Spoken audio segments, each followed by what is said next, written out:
community, so we'll see whether he can convert that today. It's another stage. It's a lot of differences. It's going to go down to it. And then Wishy and Gustavvox 8 are known for being very aggressive and executing pinch maneuvers incredibly well. If you isolate from your teammate for a second, and we're talking one grid space, they will take advantage. And then Little and Jay, the original S2 boys coming out of NA West, who said, hey, we might be young, but we'll go against anyone. We don't care who it is. We'll push you. We'll take your wall. We'll take the high ground. We are going to beat you. And then talking about taking the walls, Bala. Yeah, talking about taking the walls. Mega and Dubs are in this group too, and there's so much to say about them, but we're just going to sit down and find out more about Dubs.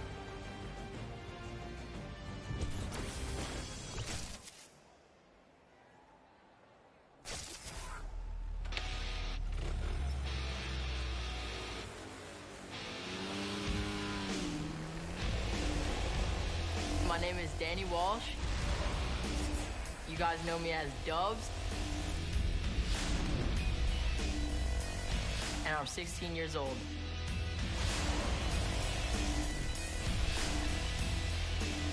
What I love about dirt biking is the freedom you have. It's like using a rift late game, having freedom of going wherever you want. Time to get back to grinding. All right, boys, I'm back. Let's run it. A day in a life with Dubs. First thing I do is wake up at 12, hop in the shower, get some food. What time are you gonna start gaming now? Probably in like 10 minutes. All right. And then I'll do some aim training. This is one of the maps that I do. This helps with like AR aim. I hop in creative, warm up my builds, and then scrim for the rest of the day.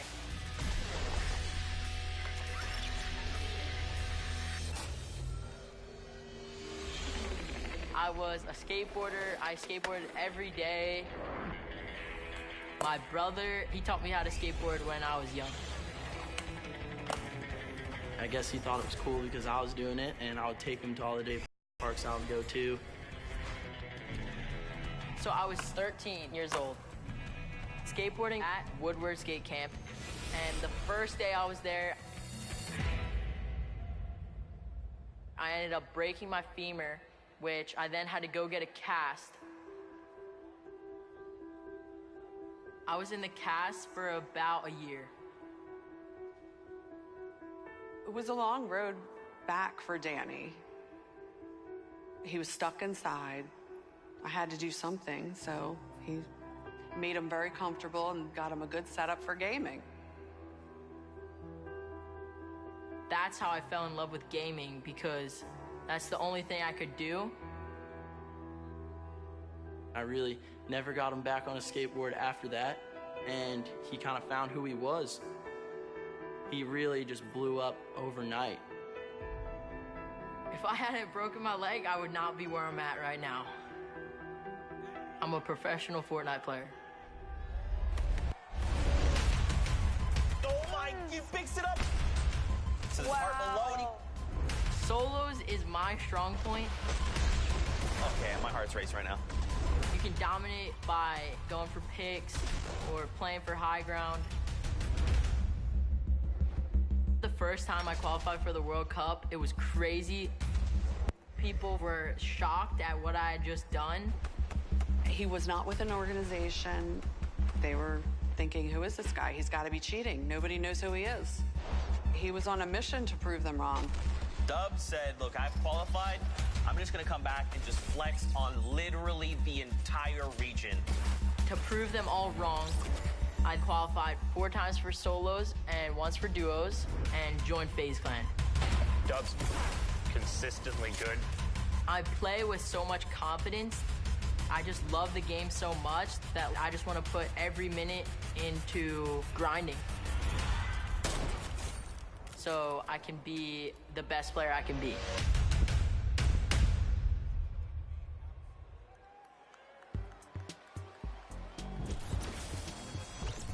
That, honestly, in retrospective, I know it was stressful when it happened, but it has to be the biggest compliment that you are quite literally so good, averaging just inside 5th overall with the solo placings, that the entire community thinks you're cheating. That you are that much better, that everyone's there. There's no way, and you saw it there. Him and Mega had one of the most ridiculous performances, racking up close to 50 points in their last 2 matches to qualify. And I mean, it was nuts follow, but now time to get into the next group. Yeah, let's go ahead forward. The first pair is XXM and Mende out of China. And then following them up is Airwax and Nikov, Hunter and Kinstar, Lenif and Kinton, SSK7 and Jamside, and then finally Volks and Parby on the right there. And XXM and Men were the only Chinese team to qualify through the open track, and then Airwalks and Nikov, and then Hunter and Keenstar. The Solari brothers, the group, qualifying all within the same week, and Airwalks taking his repeat Pro-Am title yesterday with RL Grime, saying it was easy claps, 12 points clear of the South Korean duo, and then Lenuf and Quinton just recently being signed to Navi, representing them on the stage, looking to make a name for themselves, and they're hyper aggressive. One of the duos I think a lot of people need to look out for, though, is SSK7 and Jamside, known for their aggressive style of play, always fighting for high ground earlier than most people, and then not giving it up. Nobody is going to be able to contest them off high ground. They get tons of eliminations because of it, but we'll see if that might bite them here today. And you talk about insanely aggressive. Most people, you need to tag them and see shields broken or maybe white damage to go after them. Volks and Parpy, if you move and they see a pixel, they're going, they raise all kinds of chaos in NA East when playing in the Trios tournament, and now we're going to get a chance to talk to the aggressive Oceania duo down on the floor. Jordan, what do you have for us?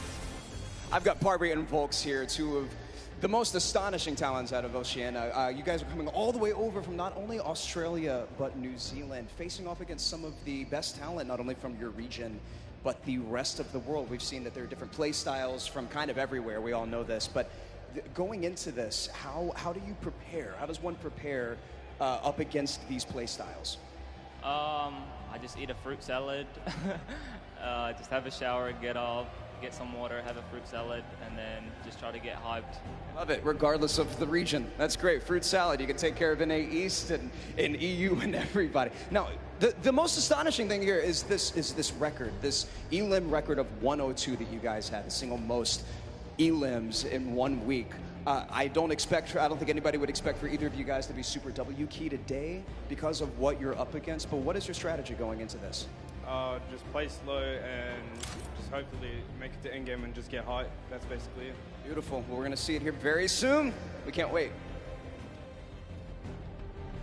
I'm disappointed that that routine of 2 fruit salads in the morning isn't going to give them the confidence to continue what we know and love about them, the W key mentality. I honestly thought he was just going to turn and look at Jordan and be like, a W key, holding forward the whole time, but they know when to play intelligently and play for height. Let's get into our next group. Again, is qualifiers from NA East and NA West. We have Tetra and Eclipse, Ronaldo and Ziff, Sean and Aiden and Rote, DW and Blue Team. Now, I want to give a quick shout out to Eclipse in particular. I've hopped into his backpack a number of times personally, and we had to do some tests, and they had a phenomenal qualifying week. And then Ronaldo and Ziff averaging some of the highest placements in the week they played. They popped off at TwitchCon, came out of nowhere where people were like, who are you guys, qualifying through in the first run, going to look to make a run at it here today. And then what more can you say about Sean and Aiden? I mean, this is a duo that we've seen time and time again, a favorite out of NA West that week. Then they came out of, they clutched up and did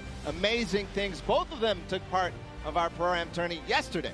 And then Rohit, DW and Blue Team, one of my personal favorite duos. They came together after week 4 saying, hey, we need to do something different. Rohit came onto the scene during the Winter Royale, qualified through the open format, and looks to punish people's mistakes at all points of the game. You talk about hyper-aggressive players early, you can't stop him from going, but the one person who does is Blue Team, known for his calm decision-making, kind of turning off all emotions and just making the right decisions. They have a fantastic pair in chemistry, and I mean, I'm excited to hear what they had to say leading into the competition. It's going to be just absolutely amazing. Fantastic. We've got Blue T and Rote DW here, 2 beyond incredibly mechanically gifted players here. Blue T, you've placed consistently in the top 15 over the last year from the Winter Royale qualifiers, the Secret Skirmish, and top 5 in the Share the Love event. How are the two of you together going to work to secure this #1 spot today? I'm just going to give this guy a bunch of call-outs, make sure he's safe and alive, and once we hit late game, he's just going to slay out. Slay out away. We can't wait. It's going to be so incredible to see if they can make that dynamic work on the stage. They have such great teamwork, and they have distinct play styles over the phases of the game, and if they can get rolling, they might be able to challenge towards that top. Now on to our next group, because we're excited to keep the introductions rolling. It's Item and Derox, Oslo and Bad Sniper, 4ZR and No Word, Red Rush and Snappy, and then Yu Wang and KBB. This is a bunch of guys out of Europe, and then the Chinese qualifiers coming out of the Tencent track. And I mean, some of these guys are incredibly skilled. Item and Derox with that ridiculous 41 elimination victory royale during the semifinals, and then they carried over the performance into the Sunday. Yeah, one of the only times we saw actually consistency from the semifinals carry over into the finals. But another team that actually started breaking through in the finals towards the end, which led them to qualify, is Oslo and Bad Sniper. And I think something very interesting about this group, or this duo in particular, they're going to be contesting at Tilted Towers, and they are very proficient at doing so. They will be in the fray, and if Bad Sniper gets a sniper in his hands, here's a joke. His name online is actually not Bad Sniper, because he hits all of those shots. Will be looking to make them pay. Now, 4ZR and Nord, also another very aggressive pair, but kind of just like to chill out at times. They like find themselves on the edge, take the rifles. If they know they have an advantage, they go. We've seen them before as well in the Winter Royale. Yeah. And then on the bottom right there, Yu Wang and KBB, they came out of the Tencent track, which was a competition that was hosted out in China. And so I think a lot of people didn't see those games and don't really know what these two are all about. Let's continue and find out more about them.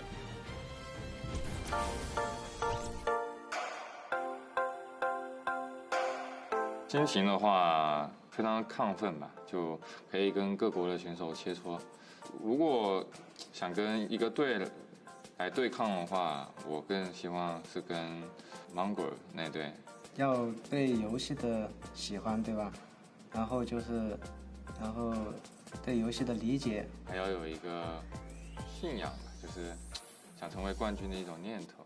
毕竟职业就是要奔着冠军去的。喜欢这款游戏，然后对游戏的理解程度，然后对自己的技术非常的自信。心情就感觉跟做梦一样，但这一切都是靠自己努力得来的，就非常的好。冠军等着我们！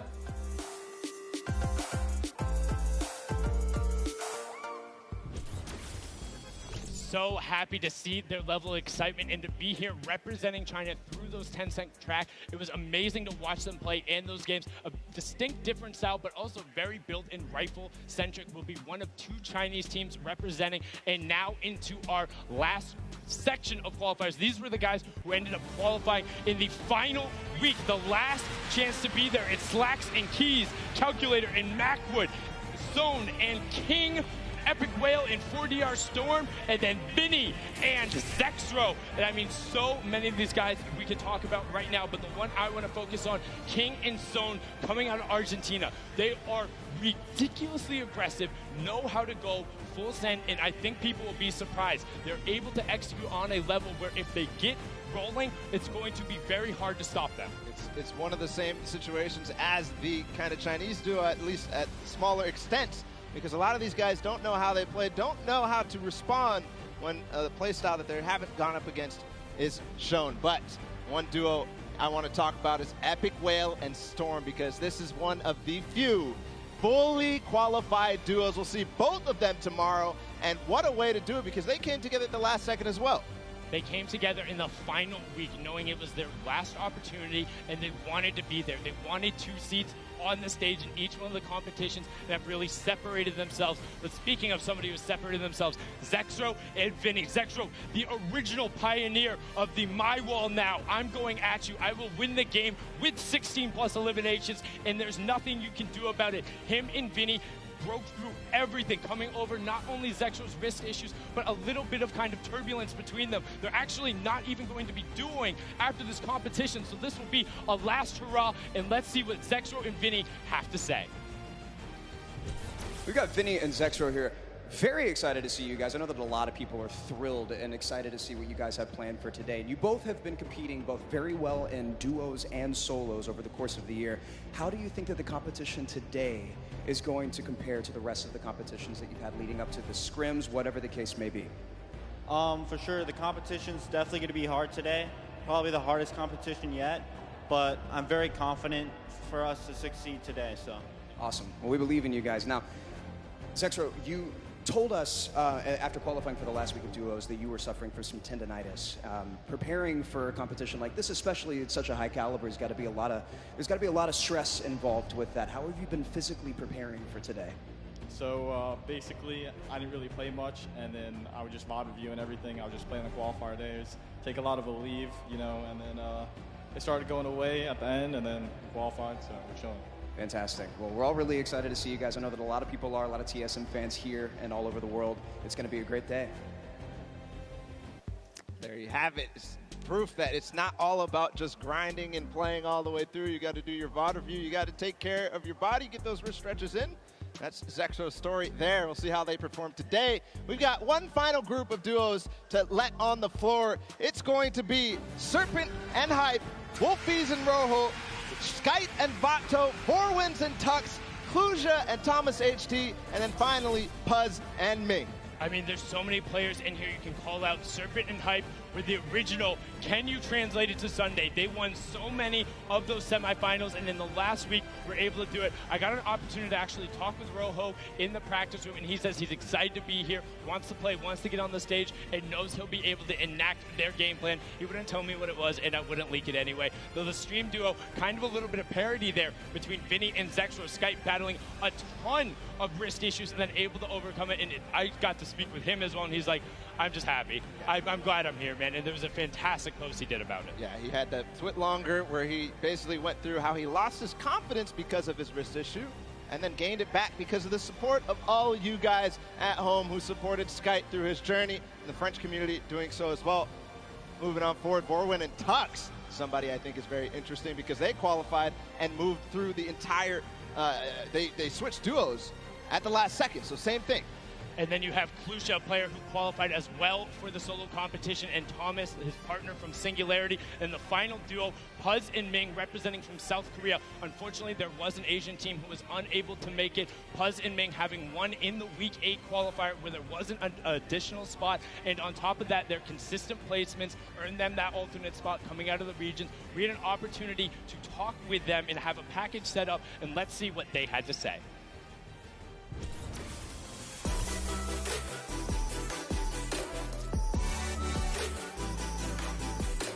저는 밍이라고 하고 이제 아시아에서 진출하였습니다. 저는 퍼즈라고 하고 아시아에서 진출한 사람입니다. 가장 좋은 성적을 내서 대체 선수로 뽑혀서 왔더니 이제 아시아에서 듀오 한 팀이 진출을 못해서 저희가 이제 좋은 기회를 얻게 되어서 이렇게 진출하게 되었어요. 온라인에서 상금을 이렇게 받으면서 같이 경쟁하는 게 마음에 들었다. 유럽 선수들과 해보고 싶었어. 저도요. 게임하기 전에 이제 계속 어떻게 게임을 플레이할지 생각을 하고 하는 거죠. 그냥 연습을 최대한 시간에 맞게 활용을 하고 최대한 많이 노력을 하다 보면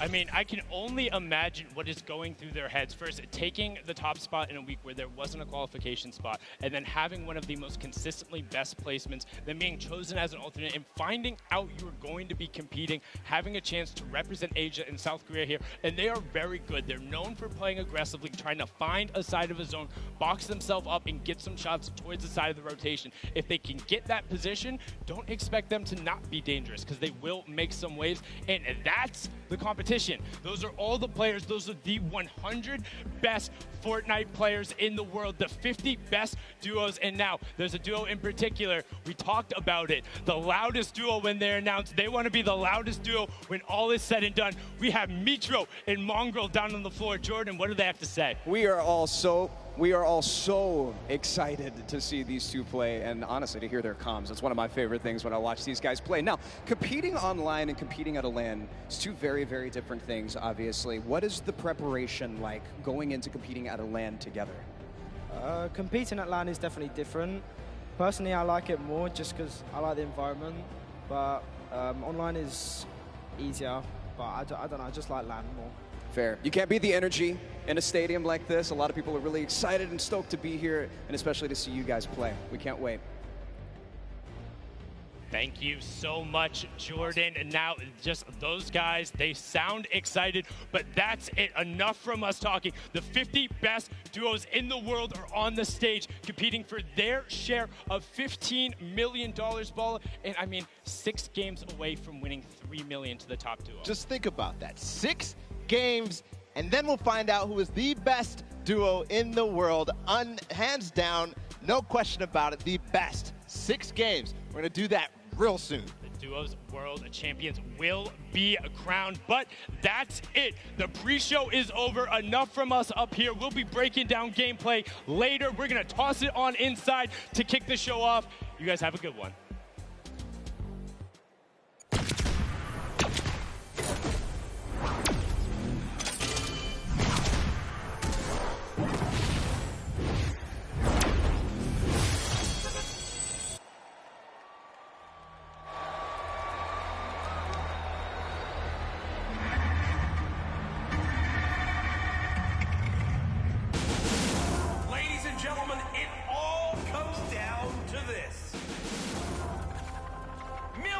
Watching across the world on the biggest stage. Every single player out here, an absolute gamer, Jack. We've never seen anything like this.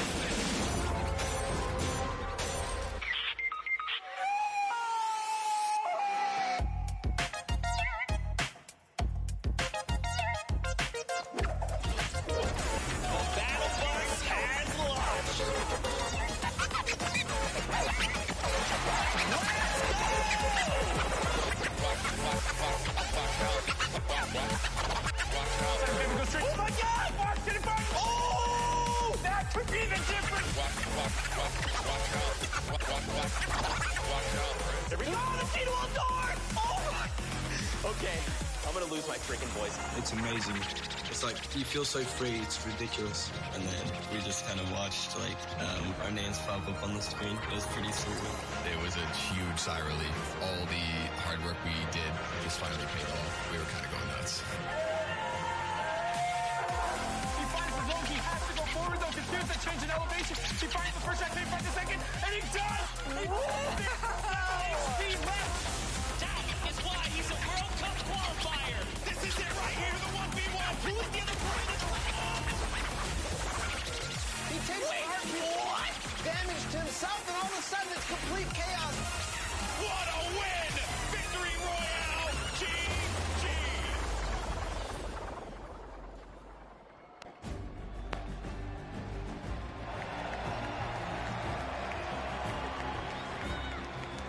Ladies and gentlemen, this is the Fortnite World Cup Finals live from my hometown, baby, New York City. Where you at?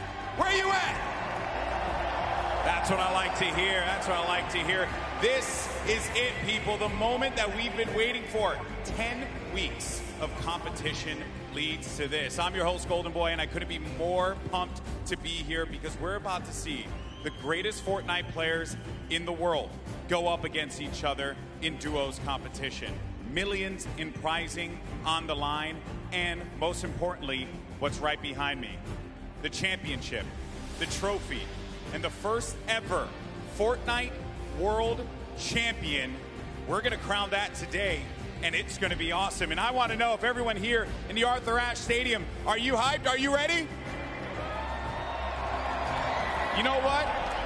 maybe I can't do the job. I think this will do some justice.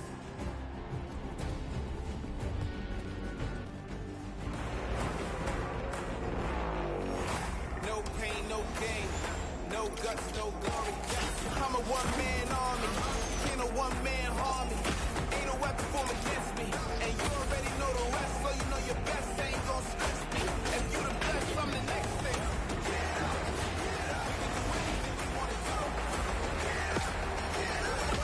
You can do it too. Now, I know everyone here is excited to get to the games, and we're going to do so in a little bit. The players are gearing up and getting ready to go. You know that each and every one of you inside of this stadium, you're just pumped. You've had your opportunity to go out to the festival. You've managed to meet up with your friends and enjoy some great times here in New York City. And obviously, our players are here to win a world championship. And the good news is we have two players standing by with Jordan Fisher who are looking like they can contend for the top of the mountain. Thank you, GB. You are a handsome man. Now, I'm going to be super honest and very forward right now when I say that I've got two of my favorite people in this stadium right now that are competing together. Two of my favorite people to play with, two of my favorite people to watch and study. We have Sean and Aiden. Aiden, one of the most dominating controller players in the world, and he's proved it time and time again. With Sean on mouse and keyboard, one of the most mechanically skilled and gifted players in all of Fortnite. Now, with this combination of one of you on a controller and one of you on mouse and keyboard, there's got to be some pretty unique strategy that you guys can pull together. Can you talk to me a little bit about that? Yeah, our synergy is great. Like you said, he's one of the best mechanical players. His tunnels are insane. Like, it's just insane watching him play. And just, you know, me being an aggressive player and having good aim, we really combo together well. And I'm hoping we're going to do good. 1,000%. Now, Sean, you both competed in the Pro-Am yesterday, which was a lot of fun. We all know that was a very sweaty lobby. But your thought process, your strategy going into today, tell me how that differs from yesterday and your performance there. Well, I think yesterday was like super fast paced. You need to get kills to place well. But today we're going to go for end game, play super slow, and so we can kill it end game. Fantastic. Well, we're all so excited to see you guys. GB, what do you have for us? Always a pleasure to hear from the Ghost duo. They're going to look to go to the top, and they very well might do that. Now, I asked you guys earlier, I said, are you ready? So I'm going to ask you again, New York City, are you ready? Oh, no, I got to take the earpiece off. New York City, this is my hometown, and I know we can make some noise, so I'm going to ask you one more time. Are you ready?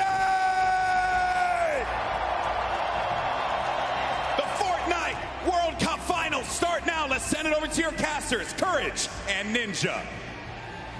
Ladies and gentlemen, it is time. The Fortnite World Cup Finals live from New York City. Everything on the line here today. My name is Jack Courage Dunlop. And well, guess what? I'm joined by a surprise guest appearance, Tyler Ninja Blevins. I am so excited for today's action. Ninja, dude, the emotion here is insane. You have no idea, man. These guys have been playing for months, practicing, doing nothing but thinking, eating, sleeping, breathing Fortnite. That's it, and it's all led to this. I know the nerves absolutely at an all-time high. I'm nervous right now. I'm just casting. I'm not even playing. Meanwhile, they're paying for $15 million, but it's not your normal Fortnite rules we're going to be playing today. Let's take a look at the format, catch everyone up to speed. I know a lot of new eyes will be on Fortnite competitive today.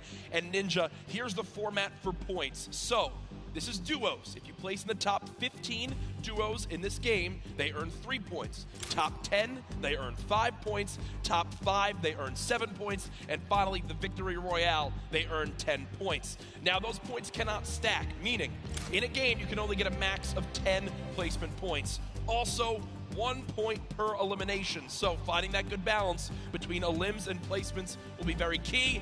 Here's the prize money breakdown. And Ninja, you've been involved in competitive gaming for a long time. Have you ever seen anything like this? No. I mean, you're looking at first place, $3 million. I mean, heck, I'd even settle for third at 1.8. settle for 1 point. I'll settle. No, we've been playing. We've both been competing for a long time, and I've been competing for almost 10 years. prize pool has never even come close to this. This is life-changing. Yeah, absolutely mind-blowing numbers right there. Again, everyone who made it this far, $50,000 in their pocket, but their eyes are on that top 10. They want to jump up that prize money ladder. Again, we are live right now from the Fortnite World Cup Finals. There are so many talented players here today from across the world. We want to hear your thoughts on Twitter. Use the hashtag Fortnite World Cup. Really, anywhere you can use hashtags. I know we both have our predictions, though. Oh, absolutely. Who you want to go first? No. You go first. Who for you is your standout that you're looking to see if they can take it home today? Dude, man, I mean, I gotta give it up to Mongol and Mitro. I think they're gonna definitely close it out. They've been. I really am just super interested to see how they play. I've been watching a lot of their World Cups after they've already qualified. Hands down, one of the most aggressive duos throughout, the qualifications. But are they going to do that here? Are they going to go for placement, or are they going to still W key like they've always been doing? That's typically been their gameplay of choice. There's a look again at Mongrel and Mitro, both qualifying from Europe. You see, last time they played, in the week they qualified, their drop of choice was Loot Lake. Yeah. So will that remain the same today? These early game battles, these fights for the different points of interest will be so key. You go with a European duo. Yeah. I'm picking a European duo as well. Another young squad, Mr. Savage M and Benji Fishy. Dude, Mr. Savage M is cold-blooded. Every time I met him, I'm scared of him. And they're absolutely insane, as you can see right here on your screen. We'll get those pictures fixed, don't worry. But either way, these guys are two absolute tanks. And Ninja, you've watched all these guys. Yeah. You're absolutely one of the best players in the world, but it's almost like these guys are in a class of their own. They are, man. I mean, I've competed against some of these guys in some other online tournaments as well, and literally watching Benji just slay out an entire lobby by himself in squads it's like it's art, man. What these guys do, it's art, so enjoy. I know Mr. Savage having a public match got like 40-plus eliminations in Season 9, which is unheard of, all by himself, solo squads. There are so many ways you can watch, though, this weekend. I've been just looking at my phone already. I'm seeing 1 million-plus of you guys tuning in. As you guys know, so many ways to watch. You've got Twitch, YouTube, Twitter, everywhere where there's live streams. Also, a new Fortnite.com/watch feature that you can go take a look at. You'll see some different individual feeds there that will be a crazy, unique way to watch Fortnite competitive for the first time. I know everyone at home looking forward to seeing their top players perform. This place now, Ninja, is insane. It's packed, man. This is one of the most ridiculous arenas I think I've ever seen for an esports event, and I know people flooding on in from the outside. Yeah. I just can't wait to get it started. Dude, this is literally what I've been waiting for like 3-4 months. Yeah. The best of the best, all in the same lobby. All right, in the qualifying matches on Sunday, you're playing against, in a lobby, maybe like 4 or 5 of the teams who are actually here right now, but now this is going to be all of them in the same lobby. Every single battle is going to be the best players in the world fighting against one another. I'm excited to watch the early game when they're landing in their spots. I'm excited to watch the mid game during the rotations. I'm going to be taking notes, and you guys should too. Yeah. Also, other things that note to take to bring up. We're going to be playing on siphon settings here, increased material farming. Do you want to explain for everyone at home exactly how that all works? I'd absolutely love to. So unlike normal matches, when you get an elimination, all right, you're going to be granted with 50 health or 50 shield, depending on what you're missing. And that's also going to give you 1 point as well. They also drop 50 mats of each, wood, brick, and metal. So, eliminations are definitely going to pay off early game as you guys can stack up those materials. Yep. And remember, that is when you get a full elimination, not when you knock down an opponent. Correct. So if I knock a player, you'll see in this, a lot more times teams will immediately try to finish that elimination, get the health, go pick up the materials, maybe secure some extra loot. There's a look at the lobby screen. And, Ninja, I was laughing with you earlier when the players were warming up earlier today because they got some warm-up games in. Obviously, for many of them, it's their first time in a major LAN event. They wound up going through and they were just sitting at the spawn island like they were right now. I mean, look at the build battles happening on spawn island. They're all editing. They're all aiming. None of them are just sitting still. The nerves running through them insane. The average age in today's tournament, 16 years old. Some of these guys are going to walk away with $1 million+ this weekend. At 16, what would you have spent your money on? I don't even want to know. Why not even ask that? Probably 16, man? Just a bunch of candy and energy drinks, man. I didn't really. So basically the same as today. Exactly. Nothing really would change. Nothing's changed. No, it's so much fun, man. Again, people flowing on into the venue, looking at these duos, looking at these contested areas, right? Loot Lake has been a very hot topic. Yeah, man. Aiden has been landing there throughout all qualifiers. You see, Mongrel and Mitro. I've been hearing some notes about Tilted Towers and or Neo Tilted as it's now called, of where they're going to go. In your opinion, right now you play 6 games. Yep. You know how detrimental it can be to your mental state if you have one where you kind of drop right off spawn and get taken out. Yeah. what is your game plan here? Are you going for it? You don't care how many people land there? You just go and play your game? Or No, I think you shy away? What do you do? No, man, these guys have been practicing. They know. They know that they're going to be contested. They know that, and they're not, if they're intelligent players, they're going to play exactly how they've been practicing the last 10 World Cup qualifiers. They're going to go exactly where they go. They're going to push where they're going to push, and, they're not going to care who it's going to be. Now, me, honestly, I'd like to say that that's how I play, but, dude, in a situation like this, I think that if I saw someone contesting my drop, I'd definitely defer and try to go somewhere else. Yeah. But, you have one bad game, getting over that's going to be a huge mental obstacle, right? You get knocked first. Yeah. That's going to be something that you're going to be thinking about in the second game, the third game. Oh, my gosh, should we change our landing spots? And then if you're thinking like that, it's over. Dude. Yeah, and I keep seeing you look down. You're like eagerly wanting to talk about this map. We have what the first map is going to be in front of us. But again, guys, there's so many exciting things going on in the world of Fortnite right now. One of the new limited time modes that is actually going on. Prop Hunt, we watched a little bit of it yesterday, but again, made by Stray Kite. It's a fun little, hide and go seek game almost, Ninja. Prop Hunt is the greatest thing that Fortnite has created from creative. It is amazing. It is hilarious. I mean, we were literally getting angry and but also just laughing hysterically right when we're about to make it into the incinerator and get our points. It's just so fun. I mean, you could be a toilet. You want to be anything. You want to be a pink flamingo, a bus.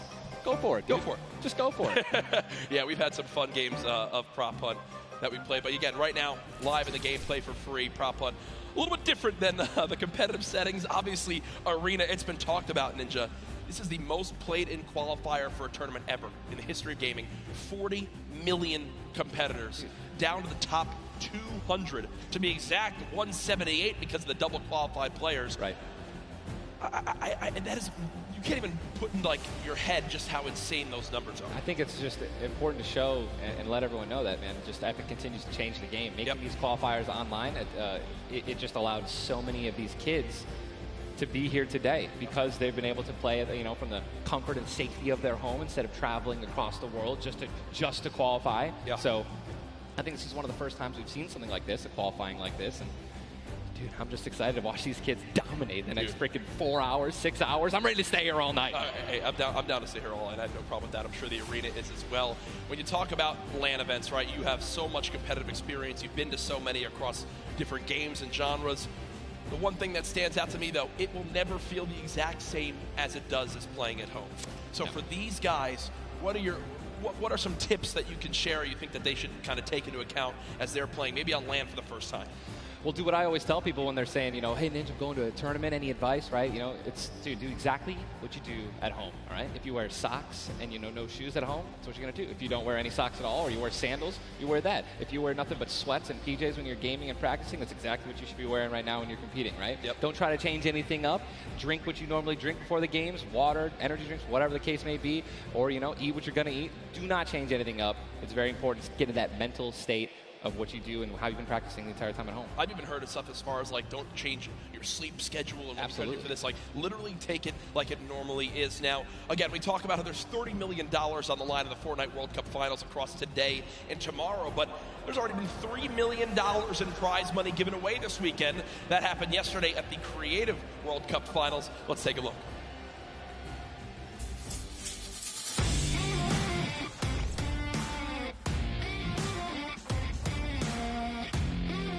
Kittyplays, and we're here in the player lounge right now, joined by the winners of the Creative World Cup. First of all, congratulations. Now, Scissors, how does it feel now to solidify that title? It's kind of awesome considering I love creative mode. It's thriving, it's awesome, I love it. Now, Tyler, did you ever believe that you guys would secure the position here today?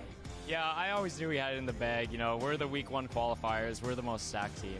There was no competition. Just when the last map was a death run, I knew we had that in the bag. We got some good players here. I knew Zan would clutch up, and he did just that. You could tell he lifted the finger. He said, we need 1 coin. Just grab this coin right down here. If he can do this without being eliminated. Here it is. The win. Oh, he missed it, but gets it with the trap trigger. You realize that one jump won this group here an extra $1 million. It's unreal. If you want to practice with death runs, you need to do it slow. Don't go in blindly. Try and change everything you do every time you fail. Suzu, can you see yourself doing even more with creative? I mean, the success of today. Will you continue to go and play creative maps? I think I will definitely stay consistent with creative because I feel like there's a lot of potential in creative still. And yeah, definitely this is my thing. But I want to go down the line and see what each of you guys plan on doing. with that prize? I'll probably end up like saving most of the money, maybe like some investments. He's 18, and he just won $336,000. What are you going to do with the prize? Rent? Rent. Yeah, I think rent. I'm going to be responsible. I'm going to save my money. I am going to be responsible and probably just invest most of it and try and get even more money back. All right, guys, congratulations again. Absolutely outstanding job. Thank you guys so much for tuning in, and I cannot wait to see what the future of Creative Fortnite looks like.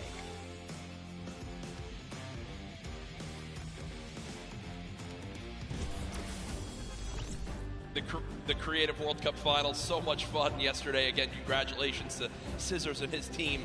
$1.3 million won. I'm going to address the elephant in the room here, and it's not Timthetatman. You didn't win that, Tyler. That's correct. What exactly happened here? That's correct. No, we got 4th place, but, you know, the crew that I picked out, man, Tal, Taco, and Kaz, just a good bunch of kids, man. I mean, I think, and I also got to meet a lot of the creators, the ones who developed a lot of the maps. And just a lot of passion from these guys, man. And, you know, I was really happy that I was able to, not even me, together as a unit, we pulled in, you know, 300 or 295,000 as a team. Dude. I mean, little whips, man. You know, we were just killing it, little ice creams. But that event was so incredible. And just another thing that kind of came out of nowhere again, that Epic changed the game with creative. You know what I mean? It kind of popped up out of nowhere. All these people, so many people. There were hundreds of people here because of creative. Yeah. And again, I know I talked to Scissors about it too. He can't believe just how far it's gone from his original runs he made to now it kind of inspired one of the 3 maps yesterday for you. What was your favorite? Was it kind of the prop hunt mode? Was it the run? Junkyard Juke, bro. Okay. Hands down, Junkyard Juke is the most fun game I've ever played. I mean, if you're going to go in with a crew of like 32 people, if you can even muster up a crew of 32 people, like I want that to be a playlist where I can just go and play Junkyard Juke, and it just fills in 32 people. Hey. It's so much fun, man. I'm with that. What about, should we get the whole squad together? Or I'm down with. Oh, we totally should. We should get a massive content creation squad and just go into that. It'd be the most funny thing in the world. Hey, look, I mean, there's nothing greater when you're a little teddy bear and you're just walking around like trying to make it in. It's amazing, man. Hey, listen, it's all fun and games here. Obviously, the theme of this weekend, things going on outside of the fan festival. There's also the Battle Pass redemption.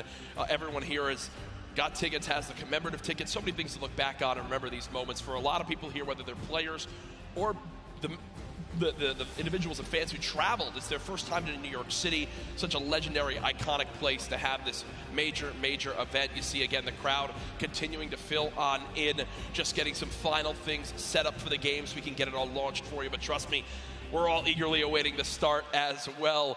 So many organizations represented throughout the weekend, and I have just received the word that we want, Ninja. The game is ready to go. I'm ready. The first Vic Roy, man. Who's it going to be, guys? All right, I want you guys to scream out your favorite duos right now, man. Let's make some noise. Who do you think's going to win today? Scream it. Make that. I want to hear. Oh, it's gibberish. None of it makes sense. I think I hear Mongrel, Mitro.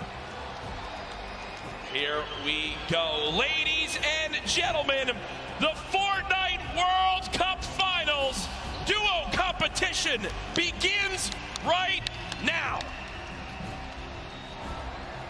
Jesus, this is going to be intense. I mean, there's nothing more, honestly, nerve-wracking than the initial launch. Off the bus, man. You're flying.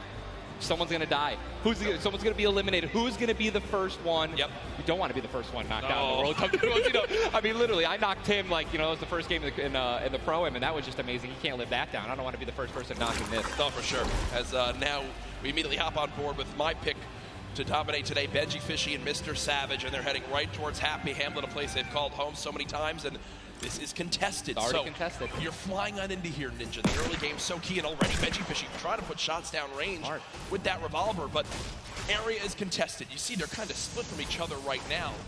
What are their comms like in this exact moment? I mean, I think right now they're just going to be trying to hear exactly where these guys are, footsteps, any type of information they can pass off to one another is going to be very important. They've been practicing this landing. I'm pretty sure I watch these guys play literally every week because they're from EU, so they were before NA qualifiers. Yeah. And yeah, this is exactly where they normally land. Savage and Benji, they don't always land on top of one another. And you're honestly at a disadvantage if you do land in the same house because you're going to be getting less shields of one another, right? Less chances of getting shotguns and things like that. And I'm just interested to see how they're going to play this out. Are they going to be aggressive? Are are they going to back down? Well, we just saw the first zone has been revealed, and it is a northern side zone, so anyone in Happy Hamlet not safe. Polar Peak, Frosty Flights, Paradise Palms, Lucky Landing, all not safe. So we continue to keep an eye on this fight. 98 players remaining right now in this game. Now, we mentioned the increased material farming right now, so you're hitting a couple trees, you're getting 20, 30 materials like it's nothing. Let's shift our focus, though, towards the middle of the map here at Dusty Divot, and it looks like Landjock and Punisher go out very, very early in this first game to Tetra and Eclipse, the new Rogue members. They're wasting a lot of material right now. You can already see it. You've got only 100 maps left. That's 10 builds. These early game fights are always so detrimental. You have to be very, very, very particular with how many mats you're going to use when you're trying to ramp rush somebody, because if you make it there and they shoot you out and you have no mats, I mean, you're left with literally nothing to protect yourself with. And look at the advantage that you now have. Tetra hasn't had any shields, but because 2 eliminations come on through, he gets both. That's 50 shield per elim, putting him at max HP, and now he can completely change how he takes this fight. It's not like the normal games where you're still stuck at 100 health and you might second guess what you want to do. You might play a little more passively. No, because of those early elims, they now have Dusty Divot to themselves. They pushed out the Asian duo, pushing towards that top Dusty Divot side of XXM and Mend, and now they're sitting pretty. Divot all to themselves. They've got metal galore here as well as wood. The one material that really be lacking is going to be stone. Yeah, definitely going to be lacking stone. They can get a 500 metal, which is going to be their most valuable asset here, landing in Dusty. What I'm just interested to see is, you know, they have no rotation items when you're looking over there, so hopefully they find something that's going to help them rotate later. There are no balls that spawn in Dusty, so no ballers. It's going to be very difficult to make it to the late game if you guys don't have some sort of crazy rotation. Shadow bombs, anything like that. Here's another fight going on towards Fatal Fields, and with how little materials there are, you got to think these players down low who are already just on white HP are in a tough spot, and there it is. Scarlet and his duo, Bell, get the quick elimination onto Brush. And that's going to push back Brush's duo into Fatal Fields and try to hide for a brief moment. Another rough start right there. So much stone in Fatal Fields. I feel like Fatal Fields is a underrated landing spot. I think you can get everything at Fatal Fields. You definitely get wood and brick very quickly, and then there's definitely some metal that you can gather around. You know, there's a bunch of cars and things like that. Some tractors there in the sticks. But listen, man, I'm really curious as to why they're not pushing Sizz. Well, it's kind of a double-edged sword too, because yes, Sizz is by himself, but we've all experienced how easily you can hide in that brush there in the cornfields. And Sizz Lucky, these top players who land Fatal Fields know how to actually navigate the loot in the corn without breaking the corn. So I need to break the corn every time. Right, same. I'm not good enough to know, but there's a certain path you can go on, and Sizz Lucky will actually be able to go back and pick up Brush's cards. So this is key. You think you should go Reboot for it? Vans, remember, when you get brought back, you only have 100 HP and a common pistol. That will bring a lot of attention over. If you are Scarlet and Bell, are you sprint back over that fight? I think so. Now across the map, though, an engagement going out between KBB, Yuang, and their duo up against Vinny and Zexro, and there's the knock right there, Ninja. Drum shotgun's very powerful. It's definitely underrated. You can get inside somebody's one-by-one right there. I mean, there's another knock with a drum shotgun, just absolutely wreaking havoc. Yuang trying to take this wall. I think his teammate is not going to be able to stay alive, so it's going to be Zex and Yu. He's got the shield advantage. All he has to do is play this patient. I'm going to be pretty sure that these guys don't have that many materials, so just needs to spray it out and hopefully find a chance to take him down, but he's healing up. Yeah, Zexro has minis as well as big shields, so we'll be able to get back to full shield. And Yuang now in a tough spot. Do I try to go? Zex definitely can interrupt this now. He took too long to start going with the res, but it looks like he's just going to be going for the reloads, taking his time, and he might be dipping out. Maybe trying to. He's definitely staying aggressive, but he's going to get the revive off, and now it's a 2-on-1 again. Zexro staying confident, though. Knowing right now, still at over 150 HP. The teammate has to be at 30 health. The wall comes through, trying to spray it, and it's not going to happen. And you see Zexro right there, hands right to his head. Some solid damage done, but Yuang dropped down to 59 HP. But with that elimination, we'll bump back up to over 100. Very, very close right there, Ninja, with the drum shotgun. Very important is checking out the storm right now. A lot of these players, there's a lot. You guys can't see the screen, but there are plenty of people who are outside. They're going to have to start their rotations in. And this is actually where a lot of very talented players with their aim can clean up a lot of kills. This is actually my teammate and I's reverse. Our strategy was to try to get in those spots where you can beam people who are going to be flying throughout the sky using a lot of the slipstreams and just taking advantage of, you know, your incredible accuracy. A little update, too, on Sizz Lucky. They did get the reboot in Fatal, so they're both back in play. Look at how slow this lobby is going, folks. 92 players left, and a definite fan favorite here. Nate Hill and Funk of FaZe Clan currently set on up near Lazy Lagoon. And Ninja, this is your landing spot that you went with your duo reverse. What are maybe some little tips and tricks for players at home who like to land here? Yeah, all right, so there's, if you go on the boat, on the ship, every single one of the masts is like worth 200 wood, so you definitely want to go for those. You can easily get max wood in Arena in probably less than 10 seconds. And also there are some metal anchors in town that you can get for about 300 metal, which is, you know, like the most valuable material that you can get. I mean, I'm just 91 players. I mean, have we talked about Storm Surge? I mean, we haven't yet. I was going to let that be a bridge when we cross it, but because 91 people left. I mean, how soon is it going to be? We're going to have Storm Surge in every game. Yeah, I mean, it's going to be like this is going to be nuts. If you guys don't know what Storm Surge is, basically the team that has done the least amount of damage is going to start taking damage until they get above the damage threshold. Yes, and it tells the players on their screen what the damage threshold is. If you're used to playing at home, you probably have never experienced Storm Surge in a normal game, but it is very common in competitive because everyone wants to last until late game, earn those extra points, and wind up getting those placement points to come on through. Watching Letwick and Flexy right now, it's so scrappy, Ninja. It's not your normal game where you get to loot up and freely grab everything you want. Here, I mean, look at the inventory. A common heavy assault rifle, 2 heavy bullets. Yeah, I mean, people are not going to be able to loot. They're not going to be able to loot normally. I mean, you have every single spot is definitely going to be contested or have talented players who are surrounding you. You got to be constantly worried about getting sniped from the side. All it takes is 2 seconds of being caught off guard, and you can get dinked twice with an infantry rifle, and boom, there goes 160 health, man, just like that. 89 players left now in the lobby as twiz and couragejd, the duo, do get cut down. 45 duos remaining. The second zone has just been revealed, and again, Storm Surge will begin after that. I absolutely think it's going to happen. That will be for 70-plus players. So you keep that in mind as this goes on. Players who haven't really done any damage will know that they're going to be at a point where their hand is kind of be forced. They're going to have to put on a little bit of aggression. You're going to see the game pick up just a little bit here. There's Snappy and Red Rush already in the next zone. They're more than happy to just farm up this metal structure and claim it as their own. They're actually very centralized as well. Yep. I mean, a really great strategy that you're going to see a lot of people going to be using throughout this weekend in solos and in duos is to just try to get in the dead center of the second zone and honestly just kind of pray that the circle is going to continue to rotate in your favor. I mean, I'm still looking at a lot of these guys' inventories. One guy just gets knocked in front of him. Like, going to try to save his teammate. It's not going to happen. But there's not a lot of rotation items. I haven't seen a lot of shockwave grenades. I haven't seen a lot of shadow bombs. I don't see any launch pads in anyone's inventory. Yeah. It's going to be such a, like, the rotations late game are going to be nuts. People are going to get lasered out of the sky.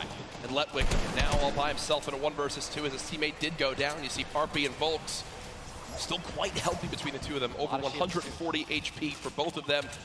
Parpy still playing the slow ground, trying to spray out the opponent. And look at the material count for Volks, 135 total builds.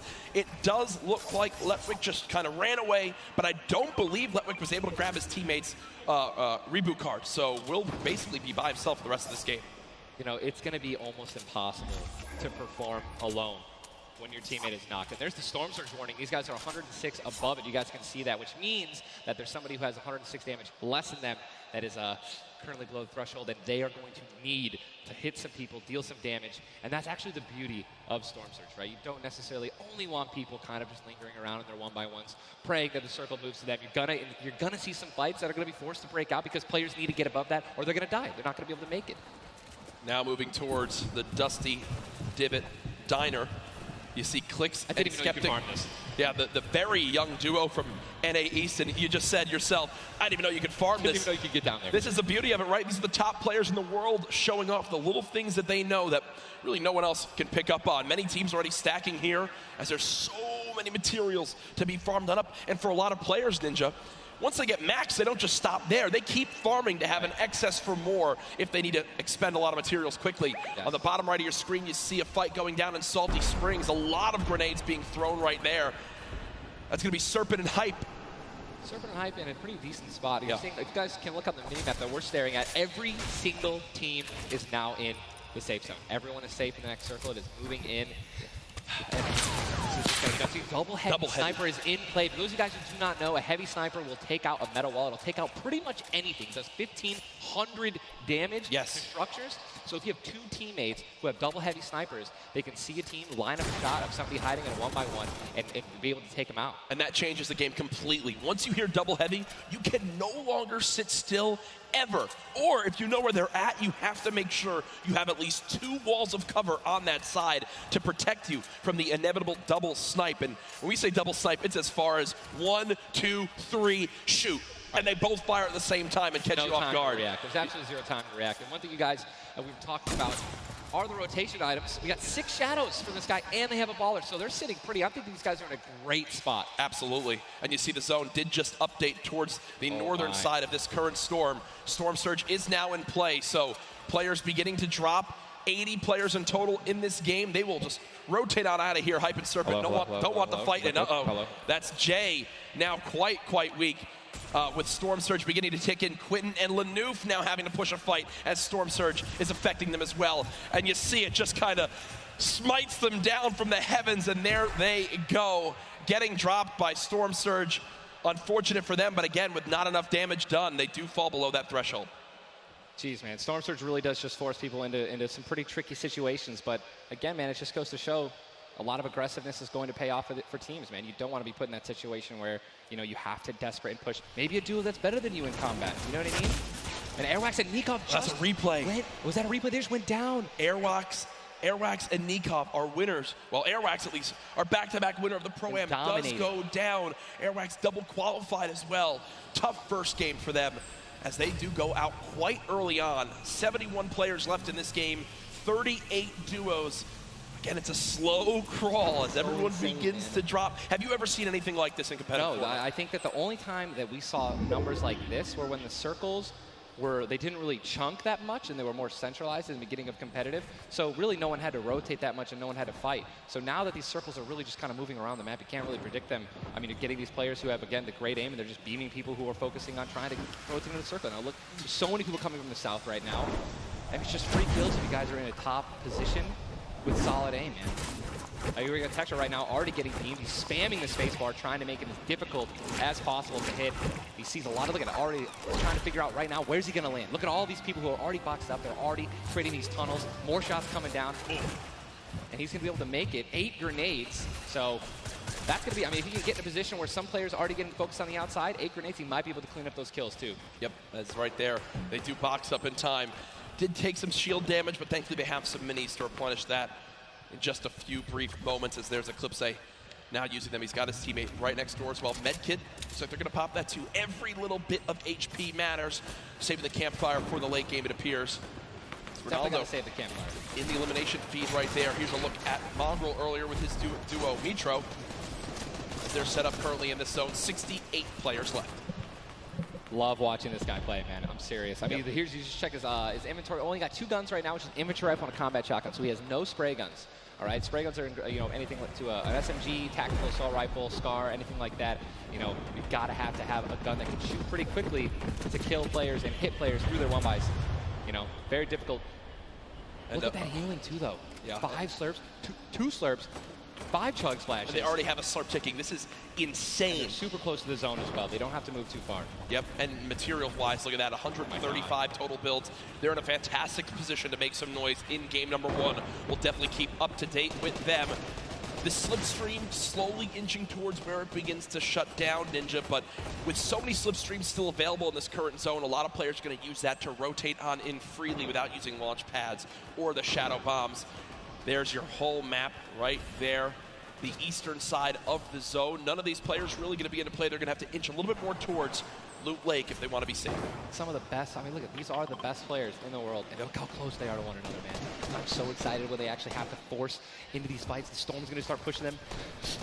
Look how, I'm sorry, man, I just can't, man. You guys notice also, Stinks, man, these players are so talented. It's going to be so hard to spray through their walls and actually deal damage to them. So you need things like grenades, like Stinks, right? Little fart bombs is what I like to call them, to force people out of their 1-by-1s and try to shoot them as they're rotating away and trying to build new 1-by-1s to dodge the Stinks. You see the Stinks right now going down on Mongrel, and Mongrel gets immediately ripped in 2 as it seemed like the lobby began to focus him right there.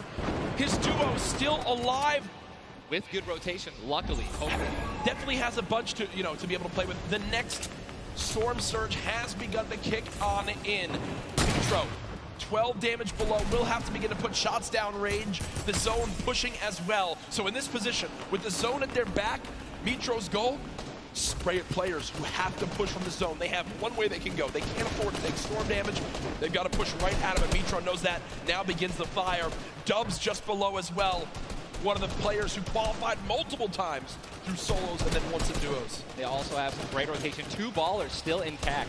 And here's the thing that you just mentioned, all these players who are going to be rotating in, being forced to rotate in, everyone knows that. Very little ammo, though. Look, these are the last 9 assault rifle shots in Dubs' inventory. It is getting scrappy, folks. And there's the split. Still, though, only 80, meaning combined between the two, they really only have about 150 shots to work with. The zone still pushing. 61 players left. Reminder, folks, this is game number 1 of 6 today in the duos competition. Dubs does go down as a player got that back wall and he wasn't quite ready for it. Mega frantically backing on up, trying to create some space. Will he be able to go? He's going to be able to pop that slurp. He's got the storm surge on. He's trying to be aggressive. Oh, he's still below, right? He's going to need to be aggressive. He won't even have time to revive his teammate. His teammate got finished, actually, so he's got all the shields in the world. He can get back up to full health. Storm Surge is still ripping him apart. That slurp is barely keeping him alive. Hitting him for 25 damage every time it winds up ticking. There it is again, dropping on in. Mega's hand is forced. Some big damage right there, still below.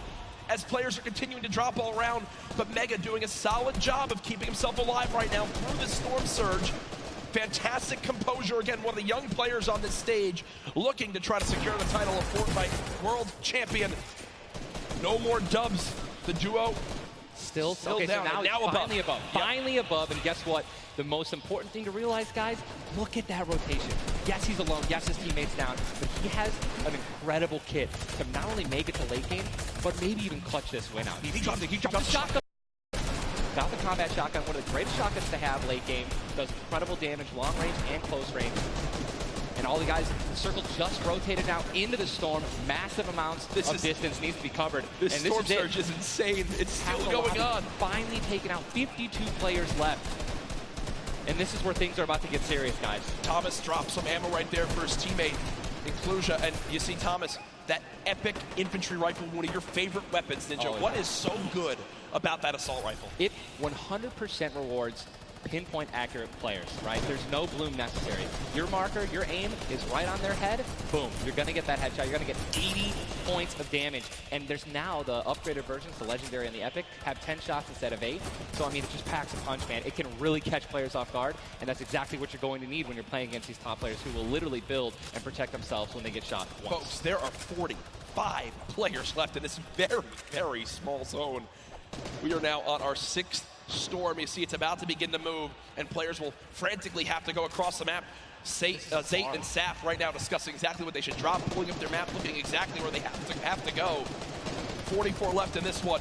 We already got people using shockwave grenades, guys. This is a very far rotation for the second movement circle, so this is actually going to move very quickly. These people are going to potentially get stuck on their launch pads because there's so much frequent building. It's going to be nuts. And who's going to try to take the high ground? Because after this first circle goes, this is where people start to only try to use the high ground. And we know high ground is everything in competitive Fortnite late game. Everyone frantically moving away from the common enemy of everyone, which is that storm circle. Macwood taking zone damage. Daedra as well. King slowly bouncing on through with the shadow bomb. And does land. Yes, but taking no storm damage, just playing right on the edge of it. Yeah, right on the edge of the zone right now. Will just stay boxed up for a brief moment. As now there's 36 players remaining, stomping the elimination feed. Arkram now goes down as well. You can see the elimination feed on the top left to keep track of your favorite players. There's so much is going on.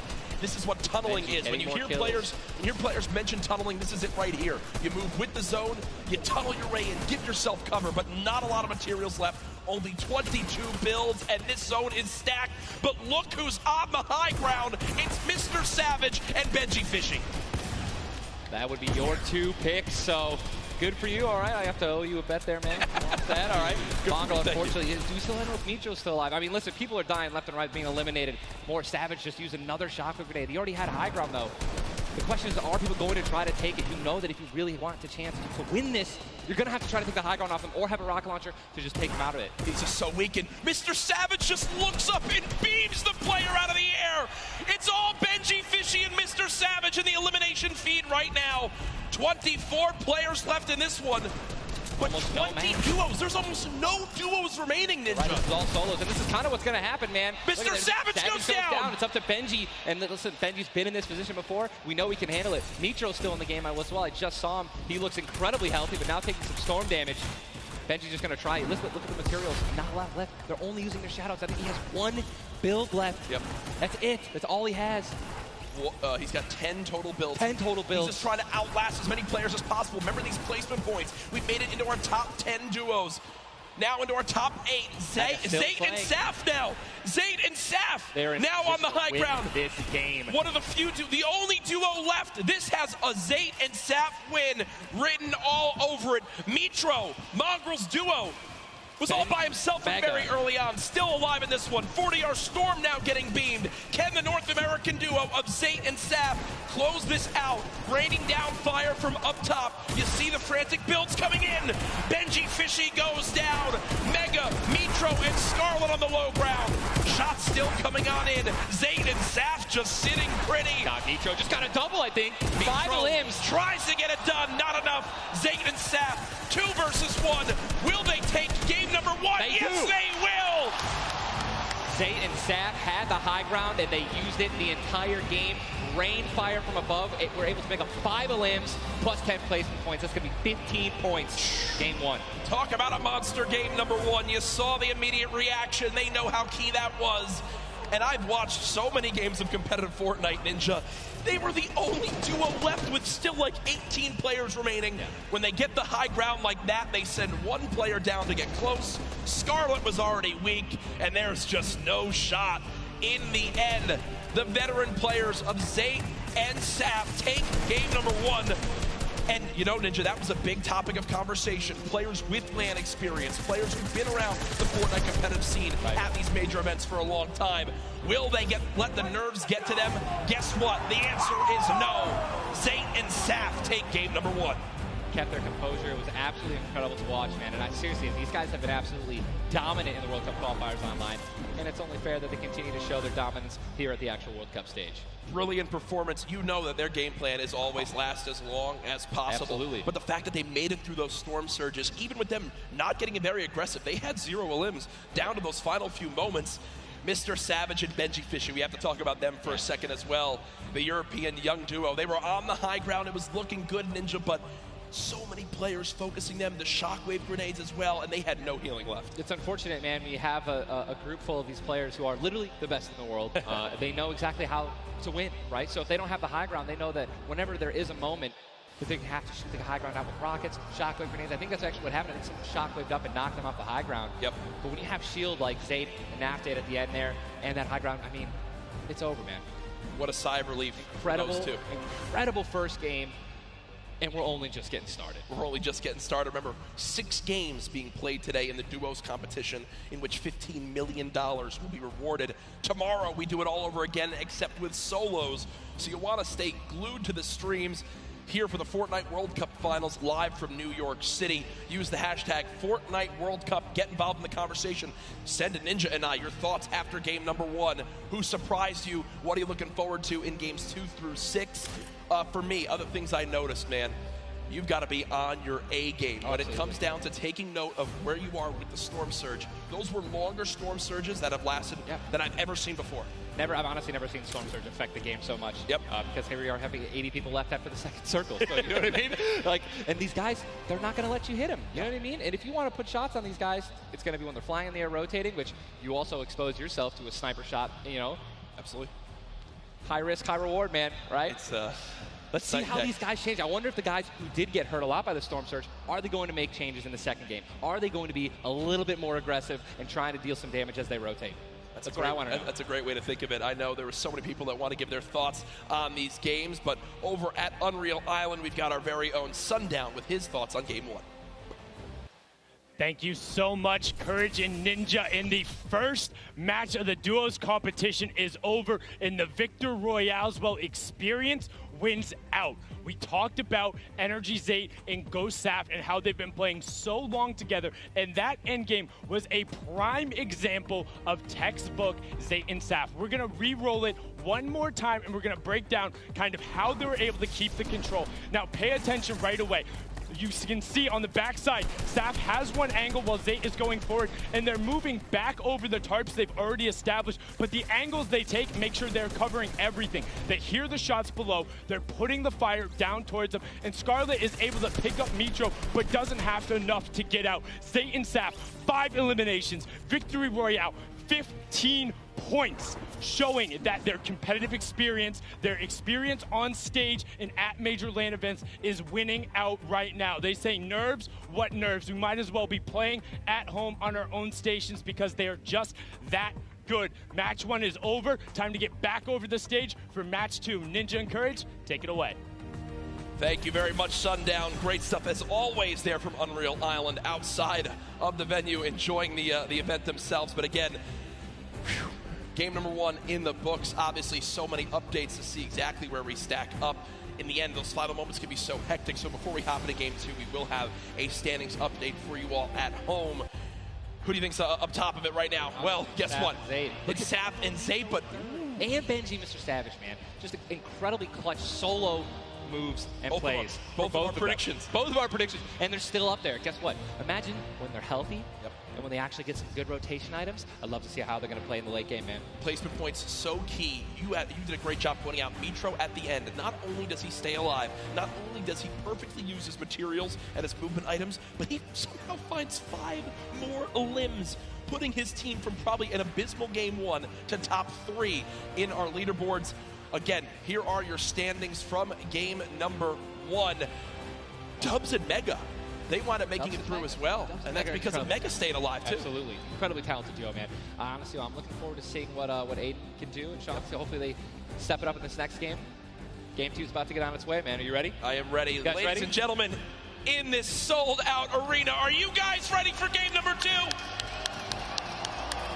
Oh, yeah, they are. Oh, yeah, they are. 8, 7, 6, 5, 4, 3, 2, 1. The battle bus has launched. Game number 2 of the Fortnite World Cup Duo Finals is underway. Again, I'm just going to keep saying it, the most nerve-wracking part of any competition, but definitely Fortnite for me, is the second you jump out of that bus. Yep. Right? Once you hit the ground, once these players hit the ground, they're going to definitely have hopefully less nerves, going to get back into the flow, back into the farming mentality. And man, I'm looking at these llamas on my screen, and I'm just hoping that they find them. There's nothing greater than finding the new upgraded llamas at 350 mats. Dude, they're insane. And they're everywhere. And look, wait, can we look at the map? Look at the north side. You've got 3 llamas in a very small area. Llamas. And many players have gotten better at spotting llamas from very, very far away. I mean, the one thing I tell, I was telling my teammate Malachi, I was like, listen, man, sometimes you just actually have to tell yourself, hey, we should probably look for llamas as we're flying in, because usually you're looking for players who's going to be landing next to you. But if you actually keep an eye out for that adorable pink, purple, and blue llama, and there's one. I mean, look, you're just going to get rewarded with shield, rotation. There's shadow bomb storm, campfires, minis. I mean, these are incredibly valuable. And remember, materials get capped at 500 of each type. So when you get 350, it's done its job for you. You can spend much less time looting and, farming, and much more time looting. And look at Zayt perfectly using the Shadow Bomb Ninja. For players at home who are wondering how he just used it for way more than the 6 seconds it actually lets you use it for, explain a little bit of staying on the side of the mountain. Yeah, all you have to do is just continue that jump animation. That's going to trigger the double jump. And as long as you don't touch any solid ground, you're going to be able to continue to double bounce back and forth, man. It's an incredible, incredible use of the Shadow Bombs, and you're probably going to see a lot of players do something like that in the late game off of other people's builds, and which is way more difficult to do that off a mountain, by the way. For sure, as we now take a look at the storm is landing side of the map, and the storm is very far. Great point to bring up there. We can see on our side, the zone right now basically gets cut off at Dusty Divot and Neo Tilted, and the rest of the north side of the map are in play. So everyone near the middle and south side will have to move, and you see in the elimination feed very early on, Elevate does get cut down. So a tough start for the duo from 100 Thieves right there, as you've got to wonder if Arkram's still alive. Either way, though, Daedra and M11Z looks like they have players down in Loot Lake. In Loot Lake, Lucky Landing, and they do have a duo nearby. Looks like they're trying to obviously back away while continuing to farm up. Lucky landing is not really a 4-person landing.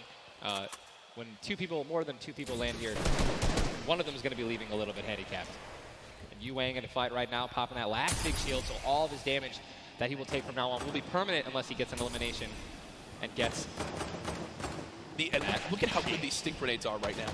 Scram and Mexi have lost so much HP off the start of this one just from getting ticks. The spray does come on through. A third party, though, beginning to shoot down on a Yuang. So another player putting their attention towards this fight. Trying to line of sight at Snobby, but KBB does go down. It's now Yuang all by himself and no materials left, Ninja. He can't even take a wall. They're really, this is an abysmal position to be in. Yuang knows that. Trying to fall back to his teammate to maybe sneak a revive, but I just don't see. A lot of these players really are kind of hesitant. You know what I mean? They don't necessarily want to push. There is a third party now. They don't have a lot of shield. Are they going to get it off the in right time? play? They're going to push forward. Yuang no shield, and he's going to get the double. He's going to get the double and the revive on KBB.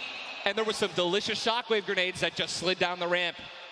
Yuang takes them down.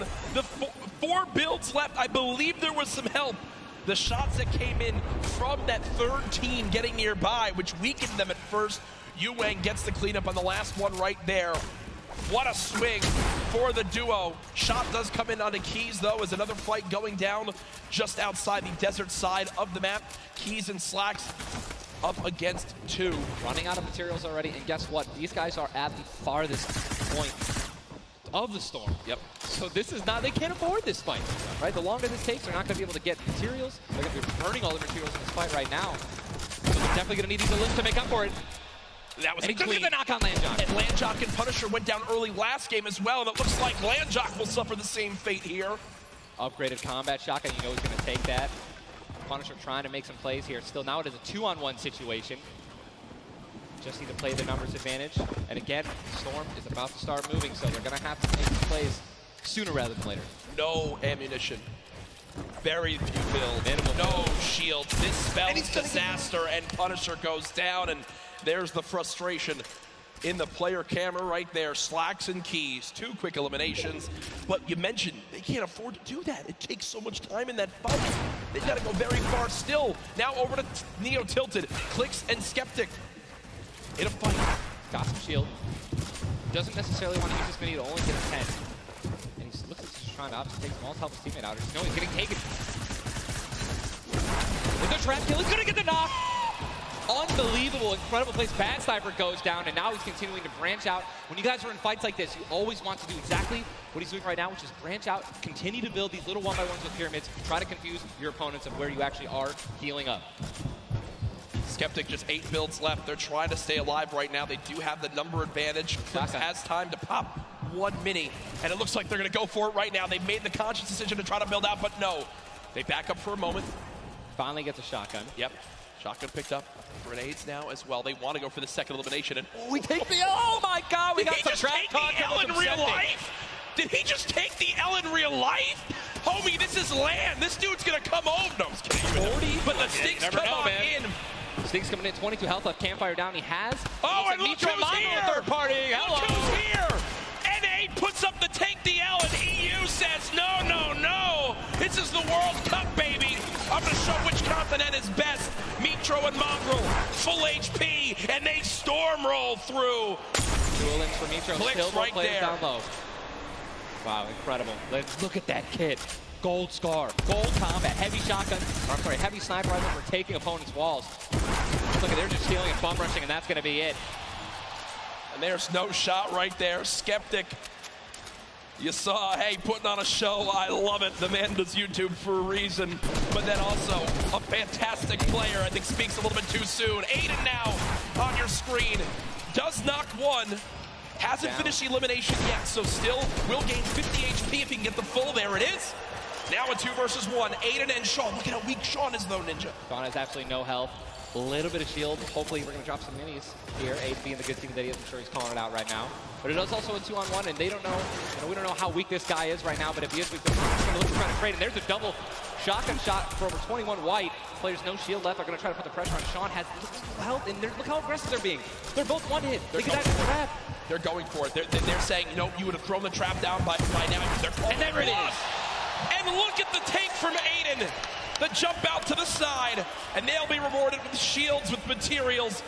And look, Aiden actually, there was 2 big shields. Yeah. Aiden's gonna get to full health. That's incredible, man. You see the stats so far this game. Aiden has done 434 damage, has taken 312, and he's near back up to max health. I know Aiden is a crowd favorite here. Every time the camera goes on, there's a big cheer from this sold-out arena. For those of you guys who do not know, the Storm Circle is about to update right now. We just saw our second one, forcing everyone out of the north and east side of the map. And also, guess what? Every single llama was found. Yep. All 5 llamas have been found, so we have some probably high material players right now. A lot of rotation. Oh my god, I can't even. Freaking out, man. You're getting into it. Looks right like a now. lot of people. I love it. Yeah, we're looking around. They're all gone. There's Yep. only 1 airdrop that's left, which means a lot of players. It's very difficult, man. Going for airdrops is super risky, but it looks like everyone at the World Cup here is taking their chances. And what's kind of funny with this zone, as you see it on the bottom right side of your map, the slipstreams are there to basically help everyone get from the southeast, east, and south side of the map easily into this zone. So if you kind of sit outside and wait for players to move in from the slipstream, you might be able to deal a lot of damage. And remember, you might think, oh, well, there's no way you're going to get that elimination. I'm not even talking about that. I'm saying free damage for Storm Surge when that comes into play, because it is going to happen very, very soon here. We're about a minute away. It literally looks like we've been watching good action. But there's 84 teams, 84 players left still. Yep. I guess that's a testament to our observers backstage. Great stuff to them. Sizlucky does take a bit of storm damage right there. Chug splashes in the inventory. And Ninja, like a dolphin. Chug splashes have came into this game and they've completely taken competitive by storm. Are they the best healing item currently in this meta? I think that, there's a lot of items that get added where, not everyone is all unanimous about it, right? Some people do not like it. But let me tell you something about these splashes. I don't think I've ever seen more positive, reactions from an item being added than when Chug splashes were added. I mean, nothing but positivity on Twitter. It was absolutely incredible. I woke up to some delightful posts.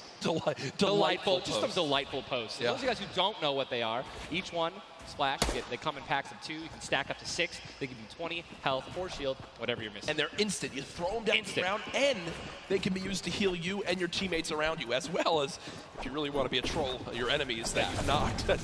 Here are Mongrel and Micho in the zone, and you talked about this inventory. I'm going to come out and say it right now. There is no way someone in this lobby has a better inventory than what Mongrel has right now. And when you come into this, they were already in your top 3.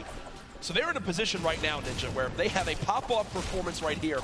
With only 6 games being played after the first 2, they could be your leaders. Absolutely. I mean, they were only 2 points away from first, man. They didn't even win the game. And Mongrel went down early before placing points were even rewarded. So Sean and Aiden in another fight with Quentin and his squad. Sean trying to take some walls here. And he's out of light ammo. Out of materials. And That's he's a out big of materials. So he can't even spray right now. The one thing you can do is spray an AR, and that's not really going to be effective against top players if you're actually trying to take walls.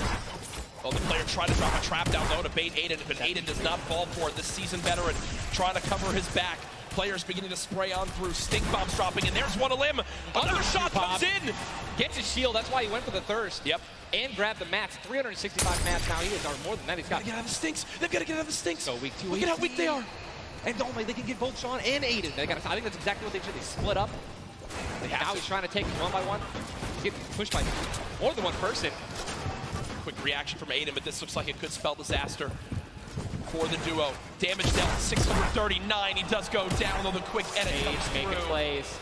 Now it's up to Sean. Can he clutch it? Only 2 HP. Got some minis. Picked up some ammunition now for his minigun. But looks like Spades is just way more healthy. And obviously there's 3 other players who are around him as well. So what's he going to do? Looks like he's going for high ground. Smart play, but he's out of mats. Oh, no, he's got wood. He's got wood. He's good. We both freaked out. Going to put himself in a nice pyramid. For those of you guys who don't know what a brick or a metal pyramid. Big thing to know. Look at his zone. He has to push. That's it. He has to push. He has 52 health, but the zone is right at his back. He's got to go. Don't even worry about Storm Surge. They're 446 above. Side as well. Has a shot, this and is he's going to be taken down. I mean, that's just the worst position to be in any competitive game, is being weak, low materials, low health, and being forced to push in. Every time you watch Aiden and whoever he's playing with, they are always the most aggressive, it appears. Yes. If you remember the famous moment, I think for me, arguably one of the most famous moments in Fortnite competitive history was the nickmercs and Aiden duo, where they made it into the big bonus about a year ago. Oh my God. And a crowd popped off. Well, they're always scrappy getting into eliminations. Here, the stat popped up for a second. Aiden and Sean had done 680 damage in the game. The average in the lobby was 80. They were 600 above in this lobby already. Unfortunately, though, when you fight that much, there's a higher chance of you going down. Speaking of potential fights, here's Sizlucky and Brush, who we saw earlier on in the last game at Fatal Fields struggle to stay alive. Now in another tough spot as they're both low on shields and low on health. Decent rotation items, 2 shadows on the launch pad. Again, I always want to keep stressing that because if you guys have some launch pads, even one shadow can get you into another zone. Right? Yep. Which is going to hopefully get you those placement points that you need, or even put you in a position to get some some eliminations. But yeah, as you said with Aiden, we mentioned this earlier, are people going to change how they're going to play, right? Are they going to do anything different here at the World Cup? And guess what? I'm pretty sure we can say that Aiden's squad is not doing anything different. They're being incredibly aggressive. They're putting the damage down.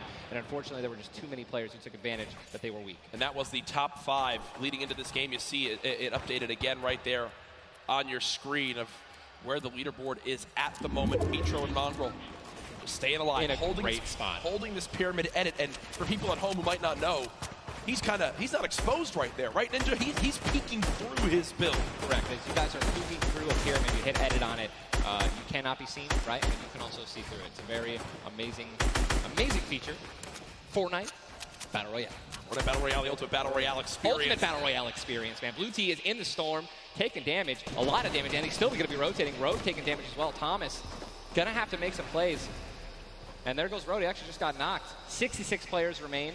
And this storm is kind of moving a little bit away from Pleasant Park. But it's once you have a high ground mountain in play, I mean, I'm wondering if it's going to go north. There's 3 high ground mountains in play. And really mixes it up late game. A drone ship that people can wind up going on top of, and those are brilliant to use. Oh, absolutely. If you guys can get up on top of those, guess what? You have ultimate high ground on the map without having to place any mats. Yep. It's incredible. You can't get sniped from above, and you can deal as much damage as you want. Also, it's incredibly difficult to shoot players that are up there. 100%. But it's important to know that after the 5th circle closes in, those air vents will stop working. So if you don't have any rotation to get down, glide or redeploy, anything like that, yikes. That's a massive yikes. So you have to pray that someone puts a launch pad down underneath it somehow. Yep. And go for it. Yeah, just risk it all. Most of these teams will mess that up. Now, we talked about our Game 1 winners, the team that took home the Victory Royale, which is, again, 10 placement points, the max you can get for placement in these games. It was Zayt and Saf, and they're currently set on up in this zone for the moment. Did they just get the zone as well? Are they the yellow team in the mini-map? I mean, they're close enough for sure, I can see. I think, no, actually, no, they got to rotate a little bit, but look, they got 4 shockwave grenades. Yep. And they'll be all right. They'll be able to make it happen. Airwax and Decom, man. Here we go. They have to rotate the farthest. Look at how many stack players are on this side of the lobby right now, and they're all going to have to move very soon. Yeah. Arkram and Falconer have a tough rotation ahead. Slacks and Keys. Watch them fight a little bit earlier on against Landjock and to pop those heals till his teammate comes in. Yep. No, he missed one. He did miss it. No, teammate's full. Teammate's full. Don't worry. It doesn't matter. Geez. Teammate's full. I was playing with Myth the other day, and he was using a lot of chug splashes without me, so I'm really sensitive on it. We'll let you and Myth handle that one. As again, it seems like some tension there, but we continue to move on in this fight. This is game 2 of 6, folks. The matches will be going on throughout the day. 62 players left in this one, 35 duos. And you see Arkram and Falconer. It looks like they did a duo shockwave to try to fly across the map together. Good teamwork. As the frantic rotation begins to move on in, more Storm Surge will soon begin to come into play as well. Jack, I have a question for you, man. Yes. Once these circles start closing in, they're so small. What do you think is the play? To rotate in right away once it's revealed if you're far out, or to wait and be the last team? For me, it completely comes down to what you have left, what you have in your inventory, where you are at, the leaderboards as well. If I'm in a position where I know I need to make some ground up on the leaderboards, I want to rotate early and try to begin to spray back on the opponents to get some free eliminations. Yes. If you get the zone on you, you begin to just build on up and get that height so you can spray on down as well. In this one, though, again, all comes down to rotation. If you have nothing to rotate with and you're far away, I think you play late and hope someone else drops a launch pad near you and use that community pad to your advantage. Yeah, we're looking over here at Ewing, 3 eliminations, sitting here with some very good materials, and definitely a very delicious loadout. Anyone with a heavy sniper and a blue SMG in a combat. And remember, he started the game in Snobby Shores with that clutch when KBB did go down, so they're still in this one because of the clutch. He still has that beautiful blue combat where he clutched it with, man. Yes, he does, and all the materials he could ever ask for it. Nearly 100 builds in this one. You see they're marking right now. I think they have a double heavy sniper combo. They're either marking double heavy or they're saying, focus this, the zone's closing there. Gonna find out soon enough. It literally looks like he's marking exactly. He's trying to look and see. Yep. Oh, they do a double heavy Cypher. And Ninja called it. The man knows. They see one. And no! You guys saw the pyramid. This is exactly what Jack talked about earlier. You need 2 walls, 2 layers protecting you from one of those walls so that double Cypher will not take you down. But they've got the tools, the key to open all doors, as I put it. And this zone, Ninja, it just moved over a mountain, man. It just moved onto the side of the mountain, so high ground will be in play. But at the same time, Ninja, half of the low ground still in play, so it's not as bad a position for the low ground players. Here's a look at Mongrel and Mitro. Remember, Mongrel did go down early on in the last game. He's got to back on up because he's burning through materials very, very quickly. They're far above this storm surge, so they're good for the moment, and there's the replenish from his teammate in Mitro. 64 total builds left. Always see them doing this. They always split half and half match with one another, and then they go and collect the others. And it's just a perfect way of making sure that you guys have equal material. Look at how weak Sap is. Sap just sneaking up through with that Shadow Bomb. The spray coming in from Mongrel. Stink Bomb is hit as well. Everyone focusing these players on the outside. They've got the minigun firing too. The lobby now picking up quick as we move into our pit zone. The storm is closing in, and that's going to be forcing everyone to get into where the safe zone is right now. It is moving in towards Pleasant Park. Guys, this is absolutely insane. 51 players still remain, by the way, in a circle this small. They're just trying to get as many limbs possible as people are rotating in. Mitro on the bottom right of your screen with that minigun has 631 bullets to spray down with Mongrel in a fight. Gets one player weak, but does have to back on him. Didn't get the clutch. Someone else stole the kill from him. Mitro gets chunked as well. Still have a launch pad, but again, when you're in a situation like this, low ground, they're getting sprayed with nothing but grenade launcher shots and frag grenades, and they're both going to be eliminated, and Mongrel also, Airwax just went down as well. And you see Cease in the elimination feed. Does look like, remember early on, Elevate did go down. There's so delicious. They go for it. Zane Sap, do they do it? Do you go for it? There's a launch pad there and so many materials. This is game-changing loot right now. They've got the builds to go for it if they want. They're going to do it. They're going to make the play. A gold combat shotgun too, man. Zane and Sap uncontested. That's one of those risk versus reward plays that can help set them up for 2 victory royales in a row. Mongrel and Mitro's loot too, man. Oh, that was making a statement. And we know that was juicy loot. Yeah, they're making a statement saying, listen, we're from NA, we're here to play. Taking out the evil, they didn't know they took them out, but they're definitely taking their loot. Yeah, for sure, as they are still above this still great rotation items too. They both each have a launch pad, both have 2 shotgun grenades, and they're gonna go. He didn't get it though, they try to get both at the same time. Gonna be flying, and this is it, another massive rotation going to be taken to the center of Pleasant Park. They're 167 damage above the threshold, so they're looking pretty good right now. The question is, are they going to keep mid-ground, go for low ground, high ground? What's the play? They didn't get the full launch pad. He might have to use his own. Yes, he does again, and that actually works out. He hits his head on something, which takes him down from having to, fly all the way up and get beamed. They're going to challenge high ground right now. Zayt and Sap looking to do what many would think was impossible, which is win back-to-back games in the stacked lobby. Just saw Falconer in the feed as well. Arkram with an elimination too. 19 duos left as we're moving towards the placement points, Ninja, and these duos know exactly that. 3 points if you make it in the top 15, which could be the difference between first and dead last. What are they going to do? Are they going to prioritize rotation in and not taking damage, or are they going to try to play it a little risky and go for the limbs? If you're going to be going for the limbs, definitely open up to a lot of spray, shotgun shots, AR shots, someone suddenly taking the high ground on you. So it all depends on how their play style is going to unfold, man. Many more duos remaining in this game, unlike the last one. Zayt with another elimination right there on a KBB. You got Snappy and Red Rush on the high ground, and Sap over the play. The high ground goes to the high ground. Take, will he get it? He's going to get it. He has it. Zayt's got high ground. Zayt has high ground as they go to try to push for 2 victory royales in a row. Sap is there as well, but Snappy just appeared right behind Sap and shotgunned him down right there. Zayt right now is going to have to concede to the high ground, giving it to Snappy. And he's just going to have to stay alive as long as possible, try to get some placement points. He is obviously a talented player, top player. He can definitely make something happen, and I'm interested to see what he's going to do. Cease has been by himself since the first moment of this game when Elevate went down at 98 players remaining, and he's somehow still alive. There goes Mega. You've got Darox and Item on the low ground. Vorwin getting chopped down as well. Zayt with about 100 HP. Uh-oh.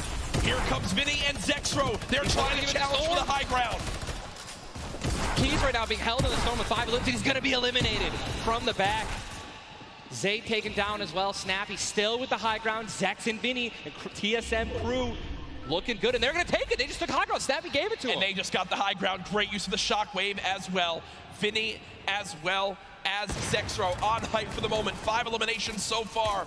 They're putting their names in the hat for potential victory royale in this game. Go down, right? They want those limbs. Forward now with eliminations back to back.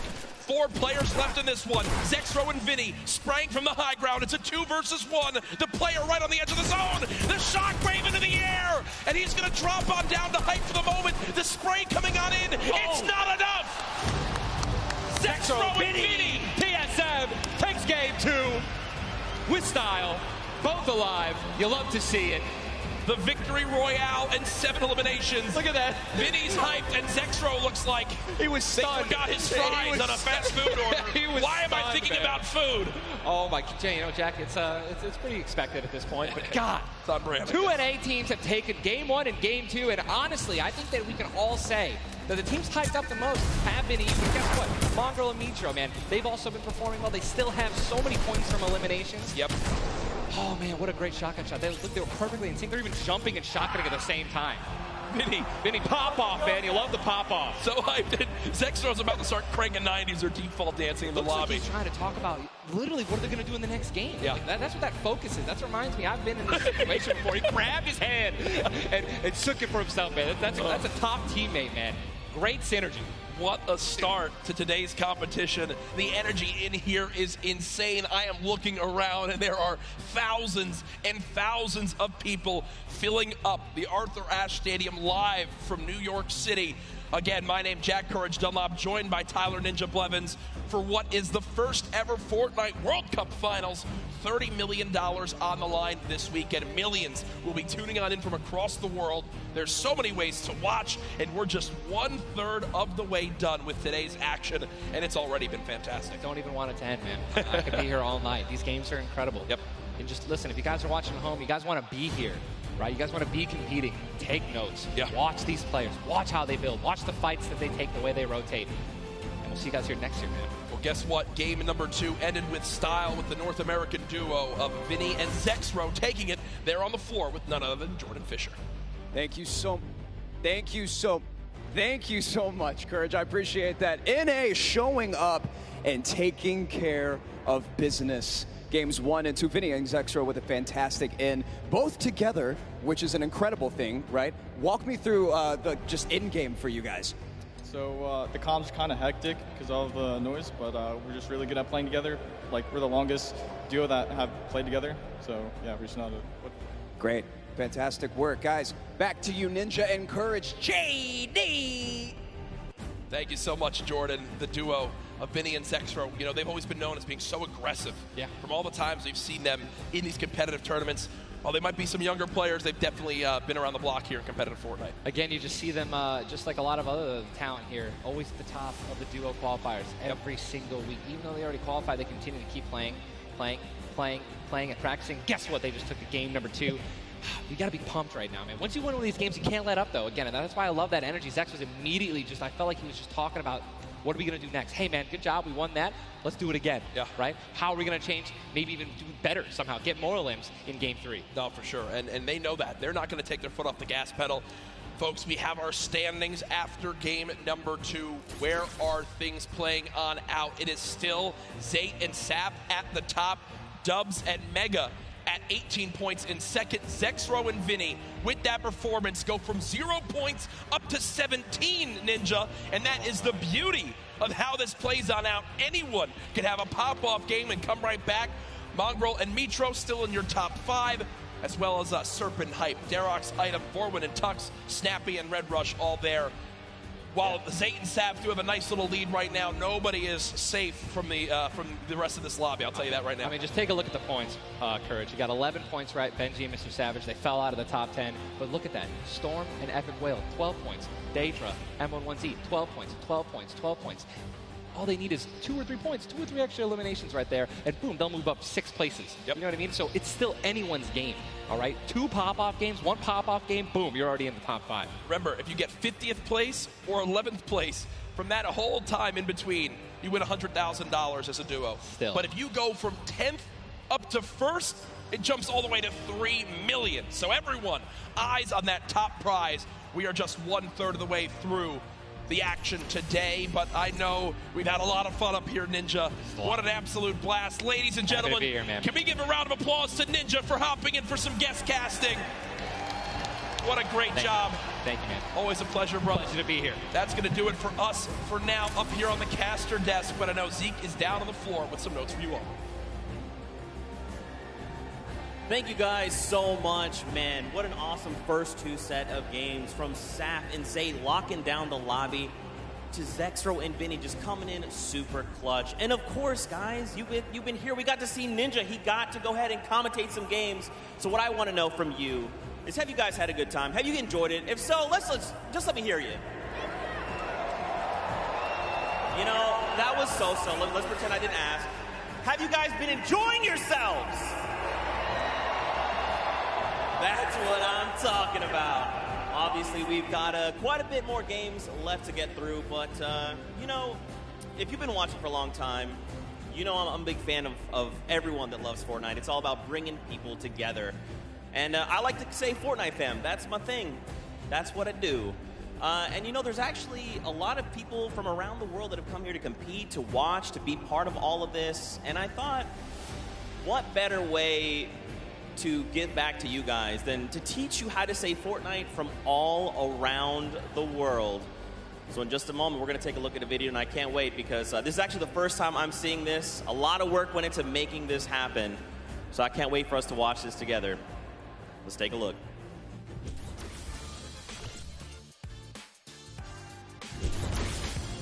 Hello Fortnite fam. 포트나이트 팬 여러분들 안녕하세요. Привет, Fortnite team. Jag är territorio. Vad kära Fortnite-folk. Jag är fan du Fortnite. What's up, Fortnite fam? 포트나이트 팬 여러분들 안녕하세요. What's up, Fortnite fam? Hey, 저는 Fortnite fan. What's up, Fortnite fam? Was geht, Fortnite-Freunde? 冠军等着我们。 What's up, Fortnite fam? Yo, what's up, Fortnite fam? Are you trying to do the floss? Sorry, I'm texting. What's up, Fortnite fam? What's up, Fortnite fam? What's up, Fortnite fam? What's up, Fortnite fam? E aí, galera do Fortnite? What's up, Fortnite fam?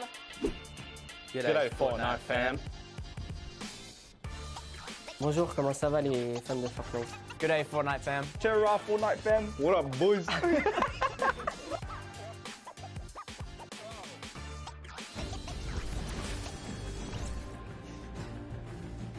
That was even better than I thought it would be. Just embrace it. We, as a collective, are the Fortnite fam. Get used to it. We're here to stay. Now, guys, you know, there's a few more things I want to take a look at before we hop back into the next game. One of the things to kind of do if you're here or if you're at home, you've been watching, Ninja actually had a pretty dope hoodie, a World Cup kind of exclusive hoodie. Would you like one of those things? Would you like one of the crazy World Cup shirts that we have? You can totally get your hands on one. Head on over, retailroad.com. Get yourself a nice shirt. We've got some hoodies. We've got hats. We've even got the little drone that's the battle bus. It looks amazing. The top balloon is actually the drone, so you've got the bus that's literally flying around. You best believe I'm going to pick one up and mess around with my family. They're not ready for it. But there you go. There's some on your screen. Also, that drift shirt, by far, my favorite piece of merchandise ever. Those of you that really do know me, you know I love Drift. He's easily my favorite character. But just some cool things. If you're looking to get some World Cup exclusive thing, go ahead and take a look. Now, for those of you who have also been watching kind of all 10-week qualifiers long, you know we love Golden Boy. And there's actually one thing specifically he was kind of telling people as we were going through interviews. And that was, hey, when we get to New York, you're going to be in my hometown. Let's catch up and get a slice of pizza. Now, I know you're thinking, wait a minute, Zeke, what about like everyone else? Why is it just Golden Boy? Well, he's a Golden Boy and he's selfish and he wanted the pizza all for himself. Get called out. That's right. Now the world knows. But a few of those players actually took us up on the offer. They went out for some pizza. They had a night on the town. So let's take a look together and check this out.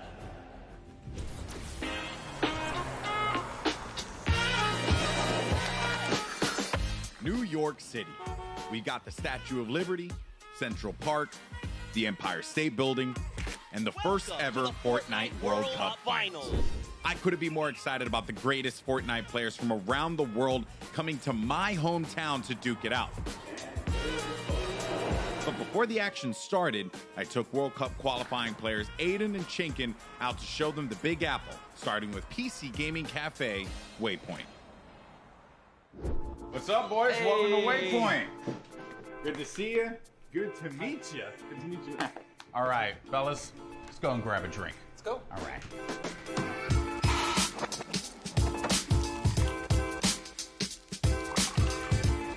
All right, gentlemen, thank you so much for joining me here in my hometown, New York City. Thoughts on it so far? Chinkin, we'll start with you. Hot, a lot of people. Yeah. Hot and a lot of people. I'm sorry, but also welcome to New York. That's kind of the way it is out here. Where are you from in Austria? Austria, like I'm near Salzburg. And the population? 40K. I think it was like 40,000 people in the train that you were in on the way here. Probably. Yeah, so there was so many people. Now I want to talk about the competition at hand because obviously this is going to be the biggest opportunity, I would imagine, of your lives. You're going to be playing in front of a massive crowd. Is there a way as a player that you prepare for that? I don't think like there's a way to like prepare for it. Yeah. But try to like calm down, not get like nervous, not get shaky and stuff. Yeah. And then we should be good. Like it's still crazy having like a live crowd. Yeah. I try not to take tournaments like too seriously. If I play relaxed, I feel like I do better. I remember when everyone's like, this guy looks like he's just chilling on his couch at home, the casters, and it was like, I was just relaxed, you know, and I feel like I played better. Okay, so gentlemen, we're gonna be heading off to some different sites around the city. We're gonna go to Washington Square Park, so let's go and check it out.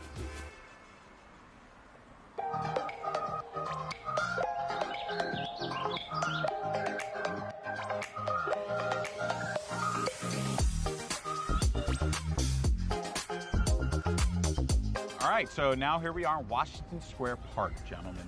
And I love the fact that we've conveniently set this up. I don't know what these pieces would symbolize. I don't know. I'm not too sure. Is it like king or queen? While we have this here, let's talk about competition. You guys are potentially going to be facing off against each other. Have you thought about that now? I don't know. I just don't want to feel the L2 spam like. Oh, you don't want to feel the L2 spam? I've watched them play a little bit. Him and Stompy, they're very like, I've seen them play aggro before. It's pretty scary. So if you have chemistry where you can play without even talking, you guys know what you're gonna do. That's like, a team like that's gonna win. So what you guys are gonna experience this weekend, this is the first Fortnite World Cup. You're gonna be playing for millions of dollars potentially. Has that even set with you guys yet? Even if it's not me, I'm thinking there's gonna be millionaires after this tournament. There's gonna be millionaires. Life-changing money. I try not to be, I'm not like greedy about it or anything. It's really nice to see like people that nobody know about and they could just blow up off of this. All right, I'm gonna dive more into that, but I think it's time to get a slice of pizza.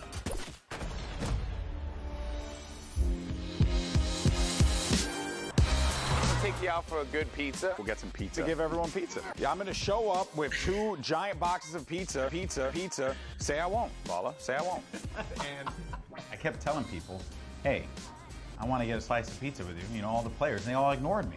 You know?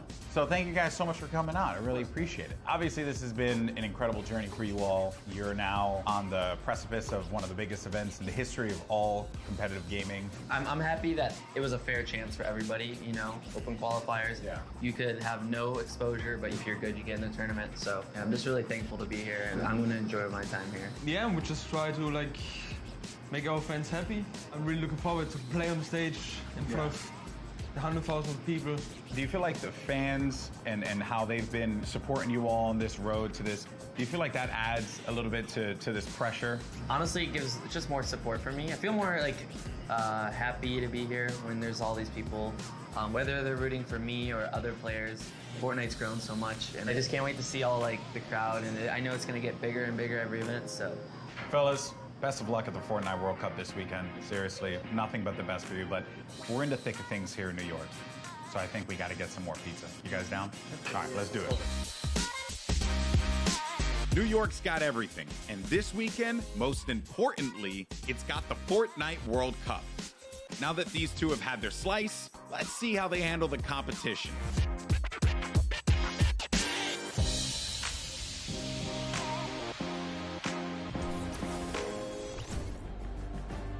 good guy, Golden Boy. You gotta love him. You can't not. He's just the best, and it's really cool that he got to go out, hang out with Aiden, get some pizza, and, you know, just tour New York. You love to see it. You love to see it.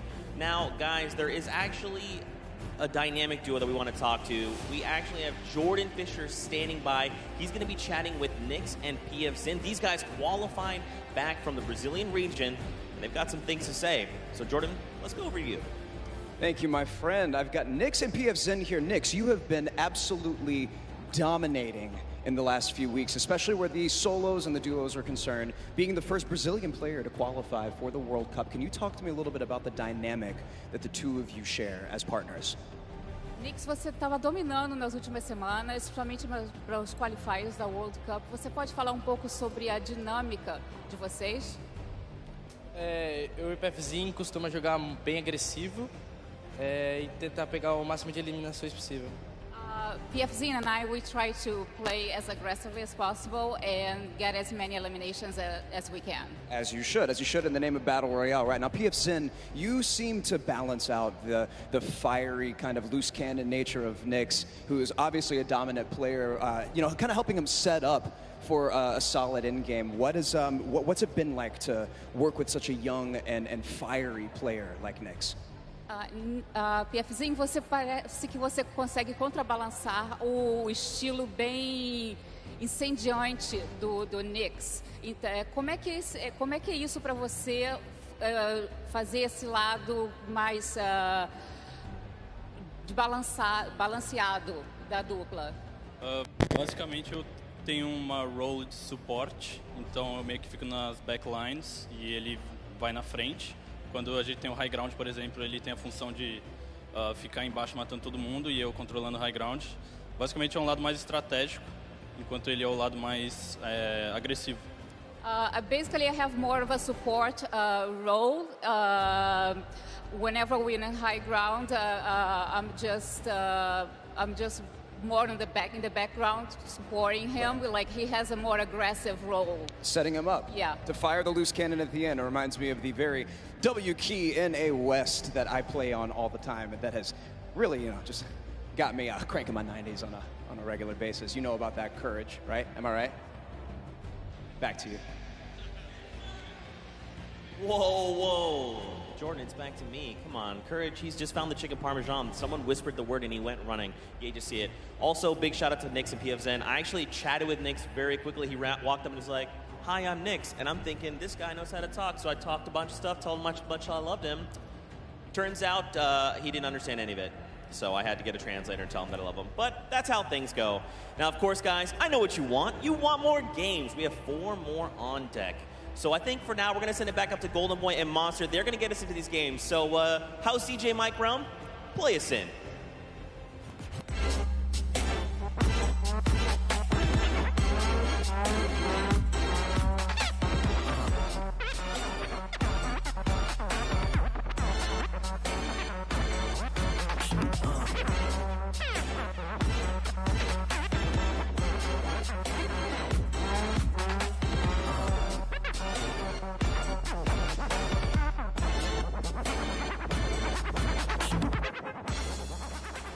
All right, huge shout out to DJ Mike Realm, spinning the 1s and 2s here at the Arthur Ashe Stadium. Golden Boy alongside Master D-Face, Boricua Boys back at it again, looking to bring you the fun as we have games 3 and 4 on deck. And so far, this has been one of the most exciting events I've ever been to. That game 1 was ridiculous. Game 2 did not disappoint as well, Monster. No, it didn't. I thought for a second there we're going to see back-to-back performances from Zay and Sap. And I mean, we honestly did. Everyone that was in the top 10 contestant, even Miz and Deja, they were performing. We saw them cut it all the way through. And it's that level of consistency that's going to cut the difference in making it all the way through the top 10 and being a World Cup winner. What I've loved seeing is that standings page, top 10. International through and through. You got the Japanese players popping off, European players popping off, players from New Zealand. Everyone's putting in every little bit they can. But folks, it's now time for game number 3. The players are all loaded up in the battle bus, and we are about to take off. Let's see who's going to get that much closer to raising the trophy and being your Fortnite World Champions of Duos. Here we go. Keep it going, Golden Boy, because we are jumping into Game 3 as these cameras populate. Your favorite competitors are here. They've made it this far. It's the duo competition. If you were nervous before, hopefully they kicked the bucket over this little break here, and they're back, and they're recuperating. I know I practically kicked the bucket after Vinny and Zexro won Game 2, man. I was feeling it, man. It was nuts. And there they are on your screen. So the drop for the bus here, it's going to be a north to south one going right over that ice biome. It's going to cut pretty much center of the map there.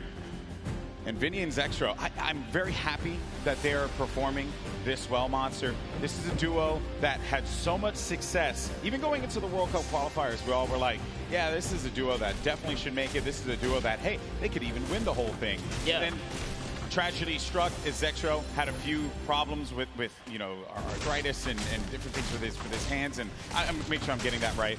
And I'm just bummed out about that.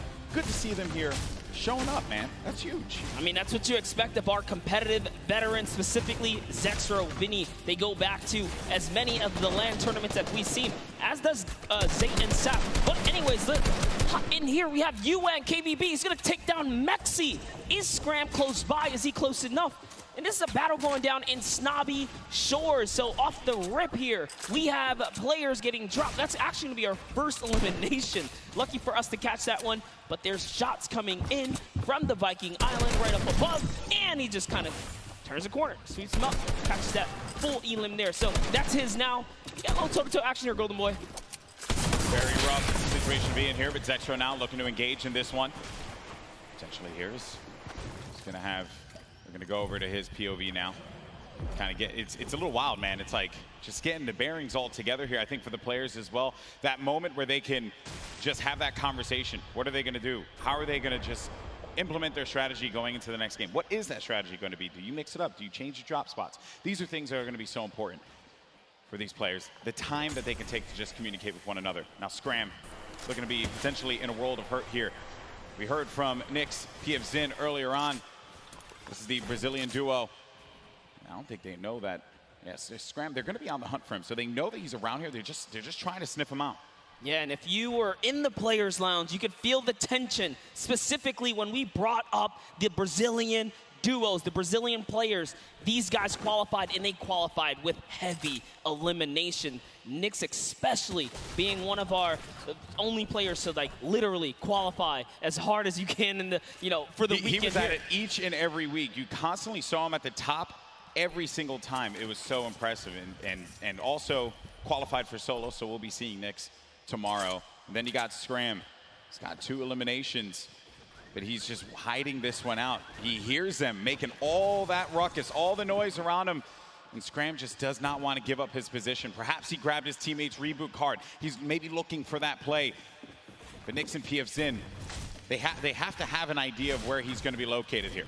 Yeah, he does not want to give up his position here. He's actually just hiding in the basement right now, hoping that these guys just kind of blow by like dust in the wind right here. As Nyx and Pubg, they think it's clear. They think it's all good because they came in and they just wrapped up one of the other players. They actually didn't initiate the battle against Mexi and Scram here. So Scram might just get lucky and be able to kind of sneak on by as he hears this powerhouse duo, this Brazilian duo, kind of loot their way through and make their way to the zone soon. And loot they definitely will, because they're getting a lot of resources out of this. Scram over in the distance. He's going to be out of there, but now we're making our way over to the action. It's happening with 7 SSK7. Got Spades and Crimmed.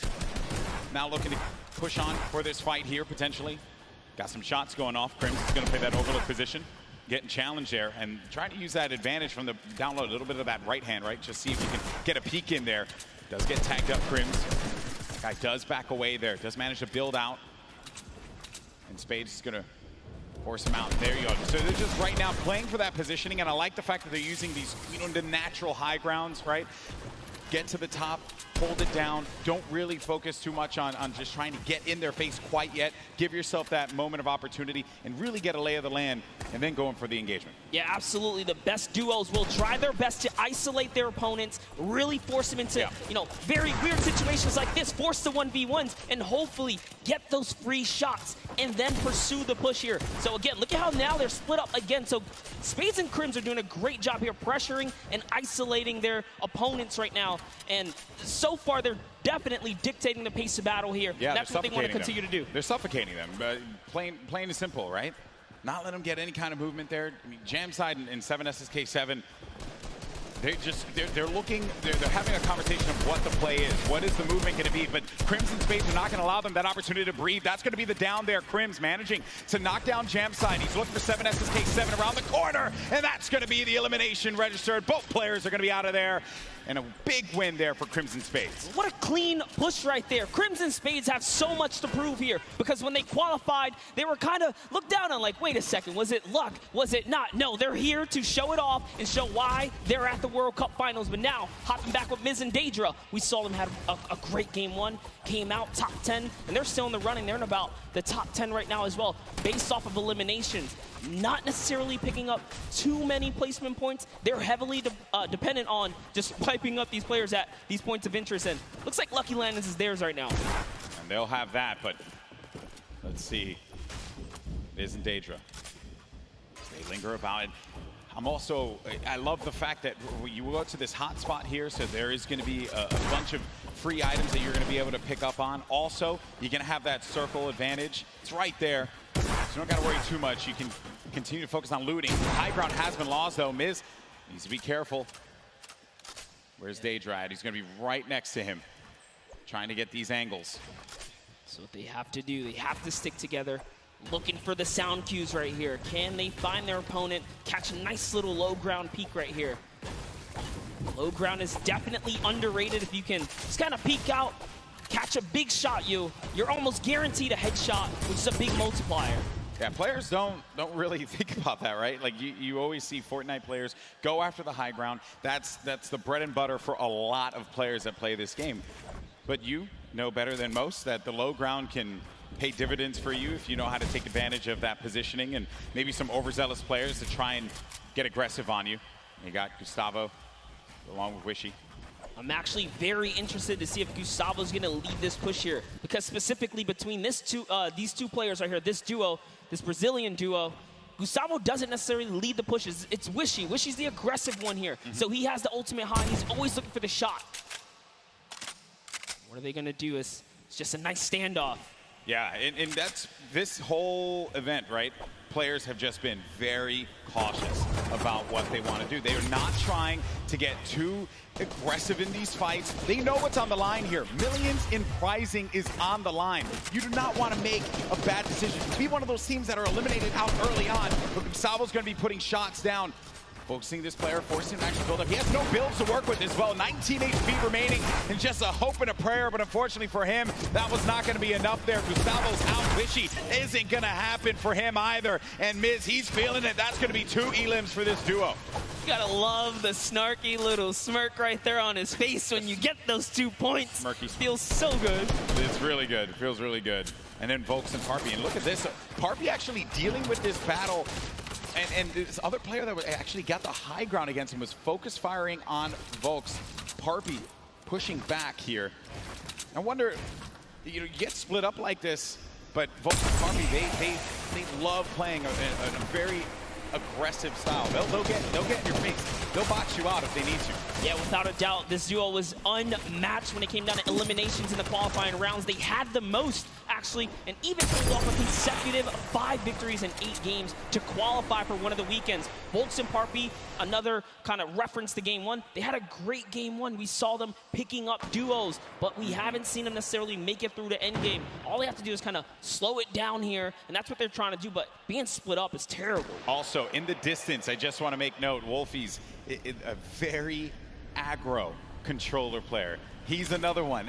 I think that we've seen a fun mixture of players that look to get that safe approach to the game, and then others that just want to take early fights, get some points early on, because maybe they're playing that early game strategy rather than like focusing so hard. Like if you get late game, that's great, but you do want to rack up a few eliminations. Look how low the points are that have been thus far in games 1 and 2. Get yourself a few elims and then maybe manage to make it to that top 15, which is very hard given how many players have stayed alive in this game. Games 1 and 2, we were at what, circle 5? Yeah, circle 5, I think. We were sitting at like 45, 46 players. They're just waiting for movement. Yeah, and that's where that Storm Surge kicks in, right? Does damage to players. That's feeling back. But Crew and Chapels, one of my picks to watch, have sort of been struggling in the format so far. I guess when the real pressure's on, you know, the environment shifts, right? Everything changes. Right. That's right. Everything changes here, and Crew does manage to get that shot off, or attempted to, with that tactical shotgun. It was not going to get the connection necessary there, but it did put the fear in the player to have to back away. Both players, well, respecting the space from one another. The stinkers come out. Crew and Chapix having to get out of there, and they're going to use those, I believe, the shockwave nades to just fly on out of there. Didn't see the purple over their bodies there, but they were able to fly on out of that fight. Could have gotten real risky for them. I was going to say, that was a respectful disengage. You only got 6 games here, 2 of which have happened. Yeah, that's they right. need big performances. They have to push towards placement and end game. So good on them to kind of back up. And when you have stinkers, there's no defense against it. You get chunked down right through your builds. It really is annoying to go against. And speaking about the stinkers here, Epic Whale's under pressure right now, and that's just going to chunk him down. They force him off of the campfire, and we'll see if he returns to it. Yep, here you go. Yeah, you're only going to get so much time with that campfire. Epic Whale, along with 40R Storm. This is a Week 10 qualified duo. Last moment you could possibly have it happen, and they managed to pull it off. Maybe this could be the game for them. Another dominating duo in the scene, Airwalks and Nikov. Airwalks winning the Pro-Am yesterday 2 times now. This is a whole new ball game. Best players in the world in this lobby. It's not going to be a cakewalk, and he knows that. It hasn't been the best run thus far for Airwalks and Nikov. Yeah, and it was their last final games there. Notice the text right there. The fast track Airwalks and Nikov qualified for the Fortnite World Cup in their final 7 games. That's intense. They were struggling so close on the cusp every single weekend, so close to qualifying. If it was 5 placements, they were 6 or so like that. It was that close for them. But jumping in here, Crew is going to put some pressure down, and it looks like his teammate has been traded out as well. He's already gone. Also going to see some eliminations over in the feed as well. You got Crew who just cleaned up on Volks, but Septic took out X-Mend. And then I think I saw XXM pop up there on the receiving end of a shot there, so will be out of the action as well. Crew by himself has 1 elimination. Going to be looking to get as many points as possible. Now we're going to be sitting with 40 duos left alive. We're going into the next circle here in just a little bit. It's going to start to collapse. Salty Springs is going to be the point of interest for all of our players here. Got a lot of bodies that are going to be lingering outside. Some that are even as far out as Dusty Divot, like on the northern end of it, sticking around there. So maybe trying to get some last-minute loot, perhaps. We'll have to see. Here is Parpy looking for that peak. Volks and Parpy always tend to stay together, but wait a second, that was a tricky little shockwave right there. He did try to sneak his way into the build. He takes the wall. What are you going to do with it? Crew's still looking for the replacement here. He gets it on land, takes the wall. 184! Crew's excitement, you can feel it from here. That was a huge shot. With the new tactical shotgun, the legendary. That's right. When you're feeling it, man. He went right for the fight. Ambitious, the young player there from Sweden, 15 years of age, man, and he's playing for millions of dollars. So many of these players, they're just young ones. We have a lot of young fans here in the arena today. Maybe next year this could be them. And then you got a few of the veterans. Zexro, Vinny, saw Nate Hill, as well as Funk Mongrel, Mitro, Aiden there in the corner of the screen. And back over to our Game 2 winners, Zexro and Vinny. No eliminations to their name thus far. I mentioned Wolfie's aggro controller player. He went right for Nyx and just take him out on that one. Yeah, I definitely want to see Wolfie hopefully catch some more highlights before the weekend's over. Touch base with him. He's a great kid, definitely enthusiastic about being here at the World Cup, and he feels totally prepared. He's ready to represent. He's one of the few controller players who actually qualify for this weekend. This is a big weekend for a lot of players, obviously, clearly. Here you have Cease and Elevate. They haven't found the rhythm. They've been a little quiet, man. They won WSOE, a great duo that has had success in the past, but this has just not been their game so far. Got to get something to turn it around. The talent is certainly there. I think I saw someone on the Fortnite competitive Reddit mention, why is no one talking about Cease and Elevate? And I think it's just important to note that in order for us to talk about it, they got to start doing some things. And I think games 1 and 2 has not been their game. Yeah, and I mean, we were there in the warm-up rounds. A lot of players were not necessarily revealing strategy, but whoa, that's a huge shot on Zip right there as Mitro sends one flying down the field right there. Sent him packing. Dear me. All right, so back into the action at hand. We're going to have 36 duos left in this. Notable names, obviously, Mega and Dubs. Benji Fishy, Mr. Savage. A lot of people in the crowd pop for Benji Fishy when he walked out, as well as Mr. Savage. For due reason, this is a stupendous duo. It's a double snipe combination from Benji Fishy and Mr. Savage. Big shot right there. These double snipes, you gotta be careful. There's no standing still in a box here because you might eat one right there. They line up another. Right. Not quite successful that time around, but hey, all damage matters. Storm Surge, you want to be dealing damage. You cannot stay idle. There are no free passes at the World Cup. Look what happened in game 1, man. The Storm Surge claimed a lot of victims. You have to be engaging in fights. You cannot stay still. There's Fwexy and Letwick on the move. nickmercs right behind him from the Cooler organization. Benji Fishy's going to be down. Just saw that one off on the side. Mr. Savage now having to deal with a player that had engaged on him. He's going to get built above. He just needs to wait this one out here, but Benji does get cleaned up. Yeah, that was going to be Fwexy. And that was such a sneaky ambush right there. He used the shadow bomb, pushed up. Notice Benji was kind of over-peeking, harassing players with that sniper. You cannot hold down scope right there. He ate a shotgun to the face, and that's why Benji goes down. And I love what Savage did here. He just went for high ground. He had to immediately get out of there and leave his duo behind. So what can Mr. Savage do? One of the best mechanical players here today. What can he do by himself? It's not going to be easy. Not with a lobby like this. At this point in time, he's really just looking to play the keep away game. Maybe he can pick off a player with that heavy sniper, get an elimination for himself. They only have 1 point right now, and they're nowhere near getting the placement points currently. He's still looking to harass some players. Put some pressure on them. Now you see that happen, half out circle. Only 2 duos are going to be inside of there. So everyone's going to have to start to move over to that east side. It's going to be a struggle for so many players. They're starting to make the moves right now. They want to try and gatekeep, prevent these players from getting inside. This is a team we want to watch right now during this rotation. Mongrel and Mitro, they are masters at executing, especially when they have mobility like this to cut across the field. They are on the hunt right now, and there's no reason for them to rush.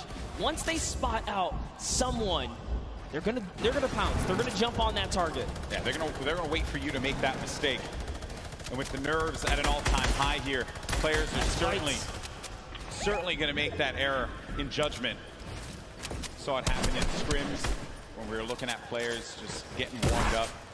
So much at stake here, but there's the launch pad. It's going to go out now.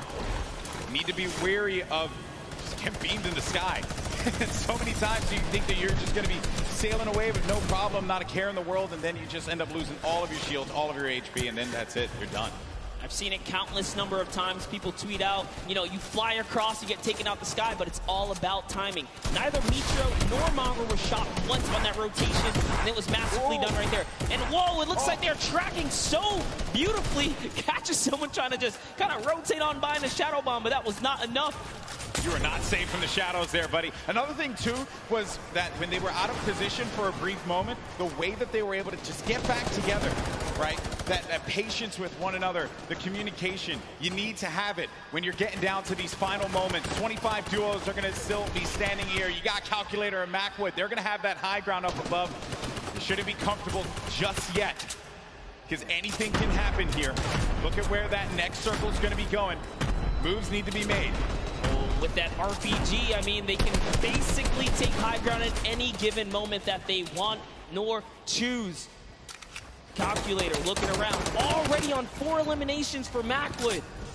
Macwood did say he's the fragger of the duo. We'll see if Calculator can keep up right now.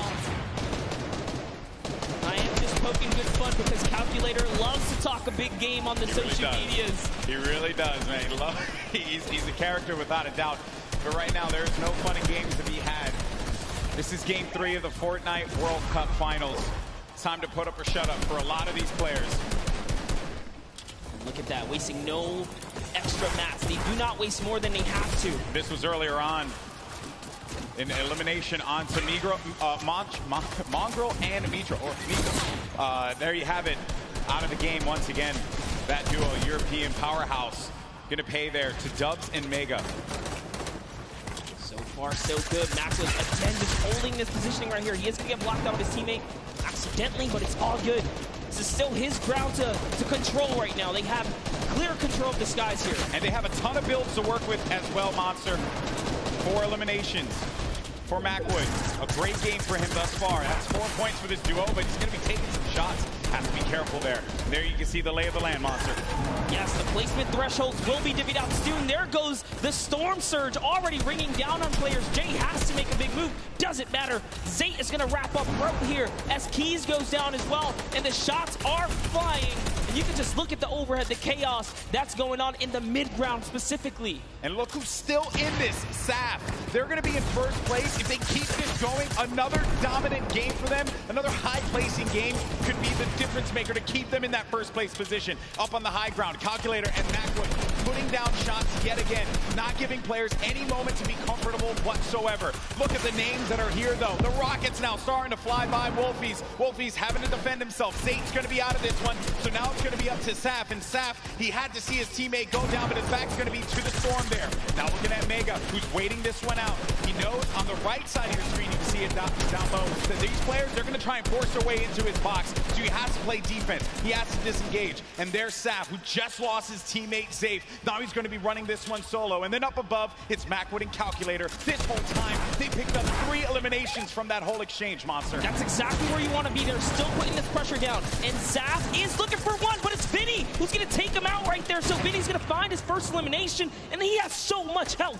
He is in the game right now, although by himself because Zextro is down. And now Oslo, Bad Sniper, one of the few duos that are still left in this game right here. Arkham somehow, with a masterful rotation, he's still in as well. Bad Snipers at 11 eliminations with Oslo here. Wow, unreal stuff. Bad Sniper is going to be out of this one. Macwood and Calculator still owning the high ground on the mid. Down below, Dubs and Mega, one of the premier duos here at the Fortnite World Cup Finals. Could they get the high ground and wrestle the control away from Calculator and Macwood? Oslo waiting for Vinny. You can see that engagement down low, but we got to focus on what's going on above here, because Macwood and Calculator, they have their eyes on Dubs and Mega, and they do not want to give them that freedom to dictate where they want to go. They want to try and pinch them. Arkram just eliminated Vinny on that, and it's going to be Oslo and Arkram down low, but you're going to have a clash, a 2v2 in the high and in the mid ground, and Dubs and Mega feeling that pressure, needing to just dial back here, wait a minute, because I think what they're doing is they're just trying to see if they're going to run out of builds. Essentially, I mean,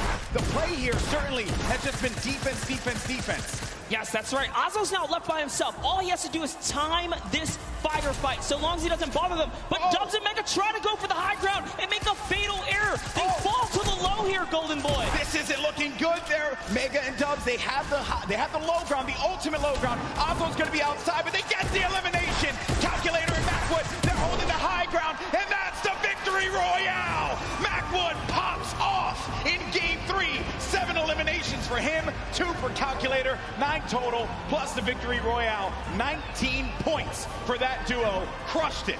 There was just something about the loadout. Seeing that RPG once they already were holding the best point, the high ground. You just knew pressure, and that's what Macwood did there. What was it, 7 eliminations? Hey, shout out to Calculator too. He got a couple at the end. Yeah, he had his back. Most importantly, Dubs and Mega constantly playing that defense.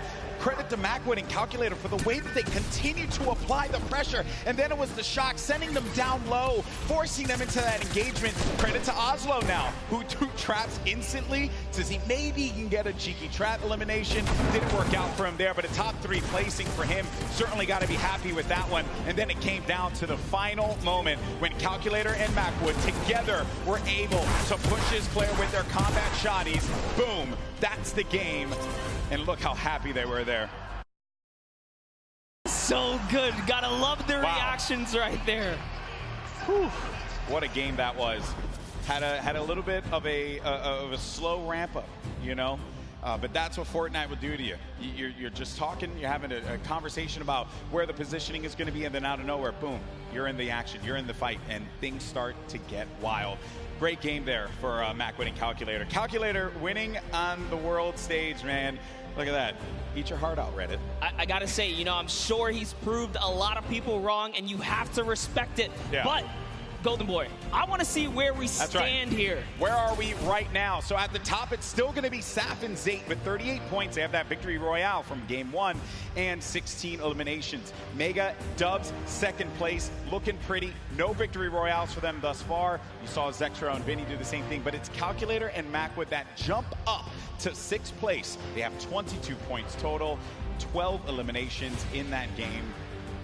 They're finally in that top 10. I want to take it one step further. Bad Sniper and Oslo jump up to 13 total eliminations. They didn't have anything up until this point. They just had one great pop-off game. And suddenly they're in the running here. It is anyone's game in the top 10 because you have to be consistent. And again, there's always those wild cards, those pop-off moments. And here's a look at page 2.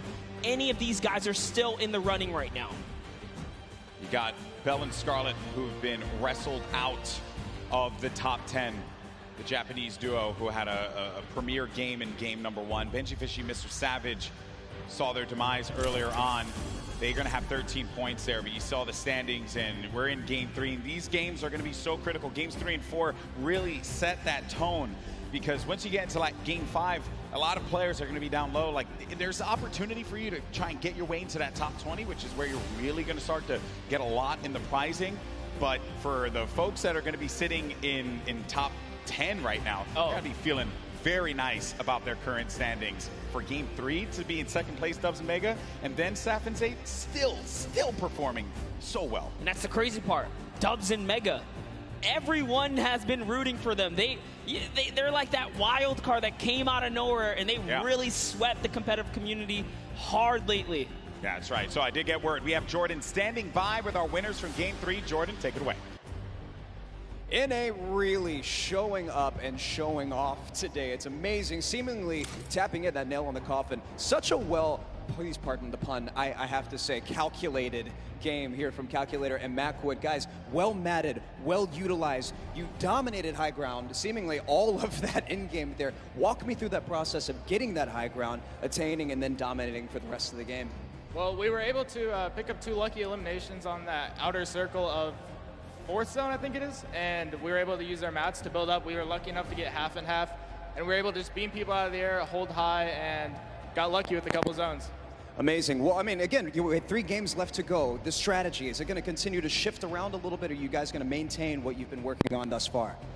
I didn't hear the question. Strategy, maintaining thus far. You guys have a very calculated and very patient game, seemingly leading all the way up to the end of the end game. Right, walk me through your strategy for the end of the next 3 games.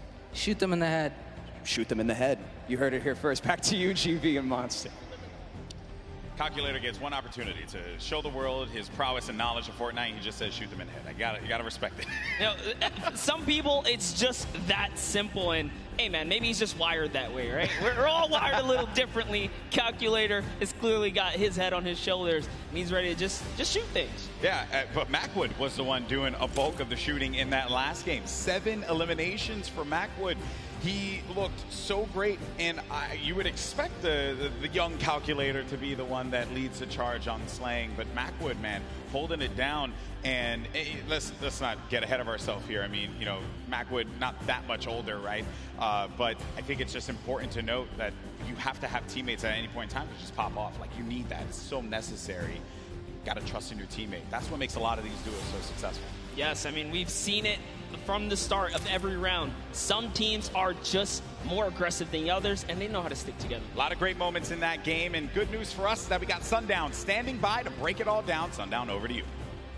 Thank you so much, Golden Boy and Monster. Now, we talked about Safe and Zat. We just got to talk with Macwood and Calculator, but Dubs and Mega had an incredible game from the early into the mid that they transitioned into a top 2 performance. So let's dive right on in and see what allowed to make them into the top 3. First, notice their elims in the bottom corner, but the rifle fire together. The second they see the shield is down, able to pick up 1. Mega is the one who is leading the charge here. He picks up all 4 of their first elims. You can see While we're placed down, and the trap is so intelligent. Double ticks going through, places the ramp so it's phased. Knowing the yellow is there, pushes in 2 more elims, chugs flashes, Dubs stays up with just barely enough HP, and you can see he's trying to trap the floor every single time.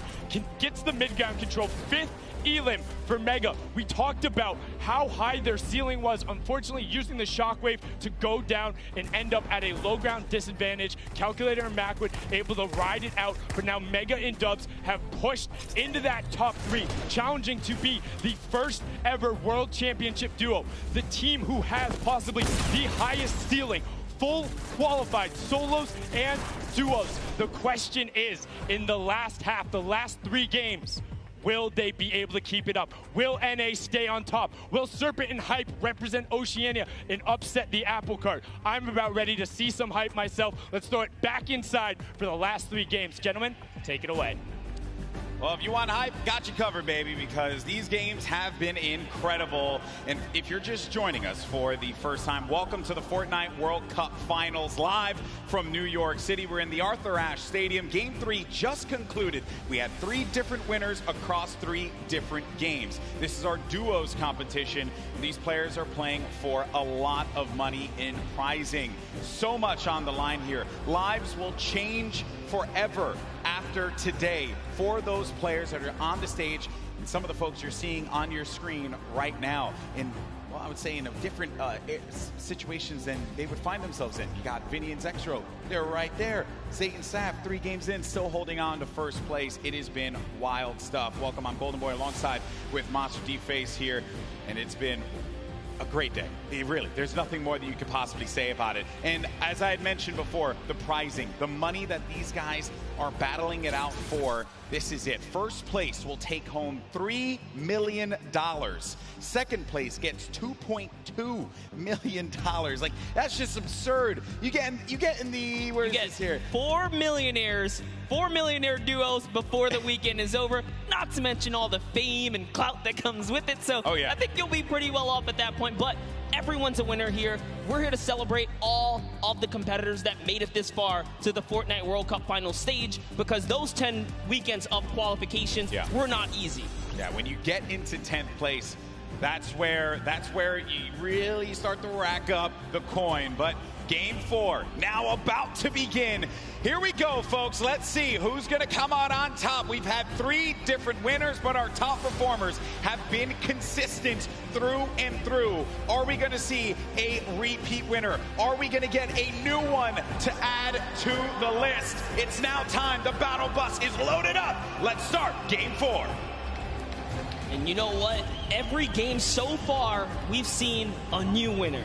I love that. Same thing with the Pro-Am. There was always some new duo showing that, hey, we've been playing this game. We're ready to take a victory. Everyone here has the potential to come out on top, and you see it unfold in those final moments. Throughout the weekend, we've been doing interviews, meeting with fans, and talking to people, and a lot of folks have asked, who do you think is going to win? And I know it sounds like a cop-out answer, but I'll be very real with you all. I have no freaking idea because it truly is up. It's up in the air. This is a battle royale game. At any point in time, you can have Macwood and Calculator just having the game of their lives in Game 3, and now look, boom, they're going to be sitting in the top 10. I mean, how do you even predict that? We nearly saw it with Zayt and Sap. I think anyone with good logic can clearly put their money on people that have had prior experience, but even that is not enough because Macwood and Calculator showing that, hey, you know what? We don't even need that. We're here to slay. Dubs and Mega, they're in 2nd place. They made their names in these qualifiers that led us up to this point. They did not find themselves in land. This is the first time these young men are up there playing on this stage. When I was their age, I couldn't even believe that I would be capable of doing something like that. And they're doing it, and they're doing it with style. And then to make matters worse for everyone else in the server, they've been so consistent, deadly through and through. Yeah, that's right. And they're in 2nd place, no victory royale. So just showing that if you step to their box, you're gonna get hurt. We saw Mega with a masterful, and I mean beautiful performance under storm surge pressure. He didn't even blink an eye, still fighting other players, fighting his way out of that desperate situation. Volks and Parpy, let's just hop into this duo right here. We'll talk about them a little bit. They are known for sticking to the hip in PvP. Earlier today, we saw Volks get traded out, but it wasn't just like an easy trade. They were actually winning the engagement up until that point, just showing that they have the skill. And that's the OCE region, right? One of the most feared regions here at the qualifiers, because of the fact that you just had to get a ton of elims. You had to be #1 in the region. When talking to players, I would ask them, what are you looking to avoid? And every time, if it was, you know, the NAU players, they would say, I'm just trying to avoid OCE or Brazil. I don't want to have to deal with that. Because they play the hyper aggro style, and they just don't care who you are. They're going to go for the fight. I mean, you saw Scarlet and Bell in that first game. I truly thought they were going to take the whole thing. It was so close. Even Sinnoh on the Pro-Am yesterday, another top player finished in the second. Asian region, finished second. And he was just, I know it's a Pro-Am, obviously a different competition there, but he was just going into boxes. He didn't care. Not a care in the world for them. Now, Volks and Parpy do find a player above here, right by the jet stream. And he hit him once for whites already, so that means there is no shield on that player. You can have up to 100 effective shield. That player's dangerously weak, and folks just keeping an eye on him. He doesn't know if he's slipped out already, and he says, you know what, I'm going to go back to my teammate. It's a little too risky getting split up here. Yeah, play for the mid to late game in this situation. Now, but 7SSK is going to be dealing once again with Spades and Grimmmz. It seems like just a constant for them. They cannot seem to win out on this fight. Grimmmz is going to be down, though, so the advantage could be going in the favor of Jamside and 7SSK. Spades going to have the high ground, now having to deal with a 1v2. Does he have what it takes to pull this one off? He doesn't own that wall. He has no more builds to work with as well. They're going to push out, and Spades couldn't deal with it, and that's going to be the win there for those two. You would think for Jamside and SSK, like, hey, you know, we've been landing here, haven't been successful. Do you mix it up? They say, nah, I'm going to stick to my guns here, because everyone's a winner, regardless. The VP boys coming out on top. Week 6 qualifiers for them. And they just need that game, that one game. So many of these players get that one game that catapults them into the top 10.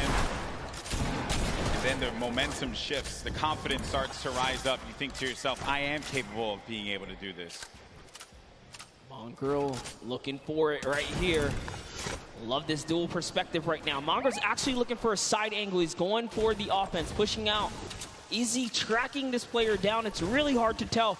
They're getting into, really just going deeper into Neo Tilted. If you hang on the outskirts or by the slips, you're at huge risk for getting dived onto. It looks like they say, you know what, we're just going to continue to push on through. Those guys dive off, and those markers are actually the trackers. They say, hey, they're going this way. Mongrel still wants a piece of this.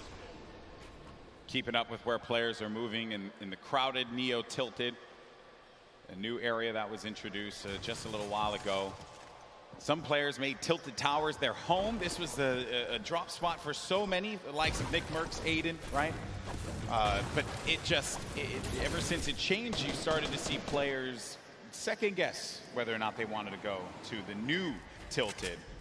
Talking to Aiden earlier, actually when we went out to go get pizza and stuff, he had mentioned like Tilted's just a whole different beast now. You know? Just not something that he really would want to deal with. That's why you don't really see him going that way anymore. Yeah, it's just a different lay of the land. As things start to shift, different comforts kind of tend to evolve and whatnot here. But we have Twiz in cover H looking for a push down right now, and they have the positioning, they have the high ground, and it's just a matter of, do we want to dive down? They don't want to give up their angle. They know this duo below them have a flint knock. Flint knock can do so much damage if you peek the wrong way. Minimal's going to hit you for about 80. This duo from New Zealand, we had a chance to talk to them for that piece, and great to see that friendship, the communication that they'll have for one another, something that a lot of these duos that came together for the Fortnite World Cup duos portion of the finals don't really have. They don't have that cohesion, that chemistry that these two will have, right? That Saf and Zayt would have as well. Crazy to think there's 89 players in the lobby and 48 duos, so a lot of disengages, a lot of solos out there right now. Keenstar and Hunter looking to defend themselves right now, and it's just a cat game right here, cat and mouse game. What are they going to do? They actually shockwave on out of there, and into the slip they go. They're out. They're trying to get away. That was a shadow bomb right there, and he's gone. Yeah, I was a little worried about that duo that was coming in, but the storm is creeping up now. This is only phase 1. Nyx gets knocked by Zexro. Saw that in the elimination feed just a second ago. Item and Darox out in the wide open. And it looks like, actually, they saw Mend right there building by himself in a one poor wooden shack, and they're pushing the shack now. So Twiz is going to hear these shots off in the distance, but looks like we're hopping over to the Loot Lake area where it's Macwood and Calculator going against Daedra and Miz. This is a top 10 contenders right here. The Game 3 winners now having to deal with Daedra and Miz. Shots as well, snipe shot, you just heard that one squeak by Daedra. Need to be careful there, there's some more shots being laid out. Disengage as well. And they're just really pushing them away from here because you got to get to that safe zone. Don't want to have to deal with the storm, obviously. It's still early games here, so you're not going to be ticked for too much. But you're really looking for this next zone where you're going to start to move here. And this, again, the game is going to be so slow in the start because as you get closer and closer to the end, game 4, critical game, Monster. So many points you can earn from this. Flying into the top 10 potentially if we have a new winner that was outside of it. This is where players start to, I guess it really sets in on them that they're going to be playing for $3 million in prizing.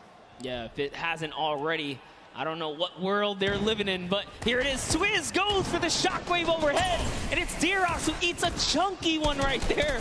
Cover H looking to chop this bad boy down. In comes the Stinkers. Is it going to be enough, though? The pressure is so real right here. Twiz and Cover H doing it not only for themselves, doing it for New Zealand, their families, and everyone watching them at home. And that is going to be one elimination through. I saw that one pop up. That's number 1 for this duo. The challenge comes in, and that's the win there. 2 elims total. Twiz gets them both. He tried to get out there and play the trap play, but it was not enough. 7 SSK and Jamside have rotated in from Paradise Found. Oh, no. Oh, no. Down comes the build. Oh, no. They should be close enough. Yeah, he is going to be able to catch himself, and a build battle goes off, Golden Boy. But Cover H is going to be down. Jamside. 7 SSK 7. You're looking at Jam's perspective here. Going in for the fight, and after winning that one out, it's going to be Jam and 7 SSK 7 that get the better of the boys from New Zealand. They found their stride coming into game 4 so far, and that means they're in the running right now. 4 elims is enough to put you on just about page 2, top 20, and we talked about it. If you can make it to that top 20 bracket, you're still in the running so far because there are several more games left before this thing is over here. This Calculator finds himself very high in the sky right here. He's got a nice little base. They're just waiting. Yeah, waiting it out. Norwood's going to be beneath them. And those are the players that were forcing him out before. Oh, no. Starting to hear the explosions, knocking him out. Wow, he actually sent a shot when the Splode came in and hit Cease with that? What? How was Cease knocked right there? Just, again, when it comes to Fortnite, you never know what you're really going to expect here. Players will always pull something out of the hat and surprise you each and every time. I was looking over at Macwood, who's playing defense. Calculator now really having to deal with 2 players angling shots at him. Macwood back into a fighting position, a fighting posture to help his buddy out. Yeah, and it's so unfortunate because they were just about to push to seal the deal and elevate there, and that third party up on the mountain ruined that push. Slows things down. Elevated Seas having to deal with the Stinkers. Will be moving out of the fight now.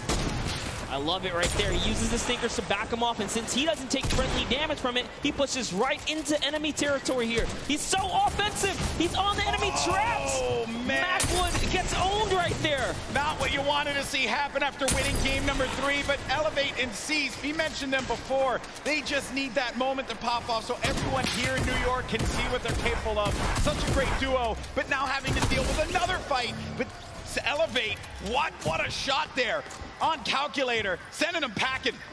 Calculator did a great job, though. He did win his straight off against Cease. Ronaldo and Zip are just nearby, though. Looks like they've heard the commotion. They're getting closer, and it's Norwood. Norwood's lurking about. He was like, you know what, getting closer, trying to see what he can do here, and Zip's going to fall down here because of the shockwave. Yeah, Norwood was the one down low, hearing all of the action happening. Zip and Ronaldo now in front of us. Do they manage to get this wall, just get ownership of it, but the ramp is going to be placed, giving him time to wiggle out of that moment of time. And Norwood actually used all of his shockwaves there to disengage. Yeah, it's not really worth it. By herself, evidently. Oh, man. And that's Norward. Norward he tried. didn't get far. He did not get far at all, my friend. But there's the other duo right in front of him. Zip and Ronaldo have him in the sights. Ronaldo's going to be on the other side now. Engaging in the fight, not taking any damage.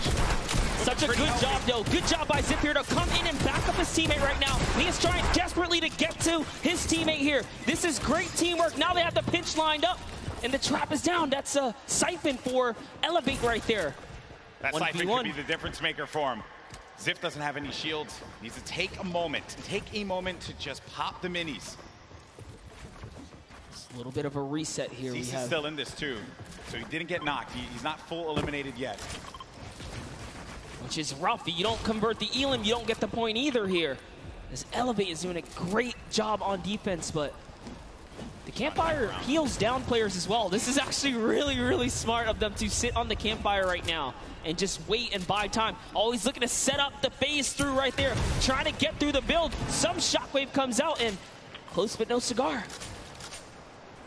Such an intense fight between these two.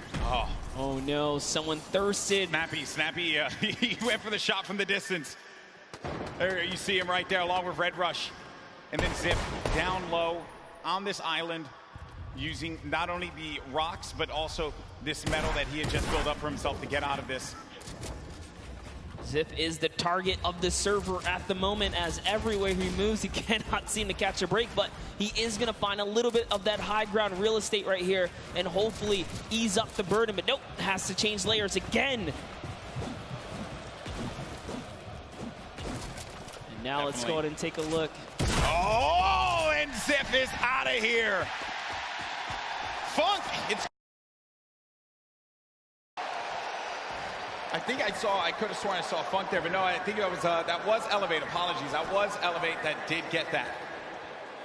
But the secure was there. Moving on now, taking a look at the other side of the map. We have Stompy and Shinken still in the game. Mongrel and Mitro, Benji and Savage, Aqua. All of these duos, very, very powerhouse duos here. Yep. Close by right now. 4 eliminations for Benji Fishy. 36 duos remaining. It's going to be a loot late circle. So some water. Players will just have to build over. Nothing that these guys can't handle. A lot of open air though. Lots of open air. All right, Benji's at 4 eliminations here. He's been having a good game. They've been playing well. Been playing very good. 4 elims. Just the final moments, right? This early in the game to have 4 elims is actually huge, and I love what they're doing right now, just fishing for damage, because Storm Surge, you never want to be under the pressure of the Storm Surge. They know that with 50 players in the lobby, dependent on the zone, Storm Surge will activate, excuse me. So Force Sinkers is the perfect tool, perfect utility to have. Can take some damage down on any of these players getting comfortable inside of a box. Now looking at this, got Vinny down low in a campfire. Saw Aiden and Sean there too. Had a few good moments for Aiden and Sean. It hasn't really been their event so far. Dude. 6 elims. That's insane. Having 6 eliminations already. Take a look at this stat right here. Damage dealt, 842. The match average, every other player on average, 176. That's not even enough to take out a player with shield and health. So they're doing a lot of work on this lobby right now, and they are here to play. Looks like they're going to find themselves another spot. This is actually an interesting spot, but it's all good because they have launch pads. They can get up and over this cliff lip right here, and they're backside safe, so all they have to do is protect their forward angles. I understand we did get some moments of Mongrel earlier on as he's trying to see where players are going to start to make some moves. Let's go ahead and take a look at that, and we'll come back and see where they are currently. Let me down. On me. Oh my, I'm dead. Nice! Nice! Oh my god, nice!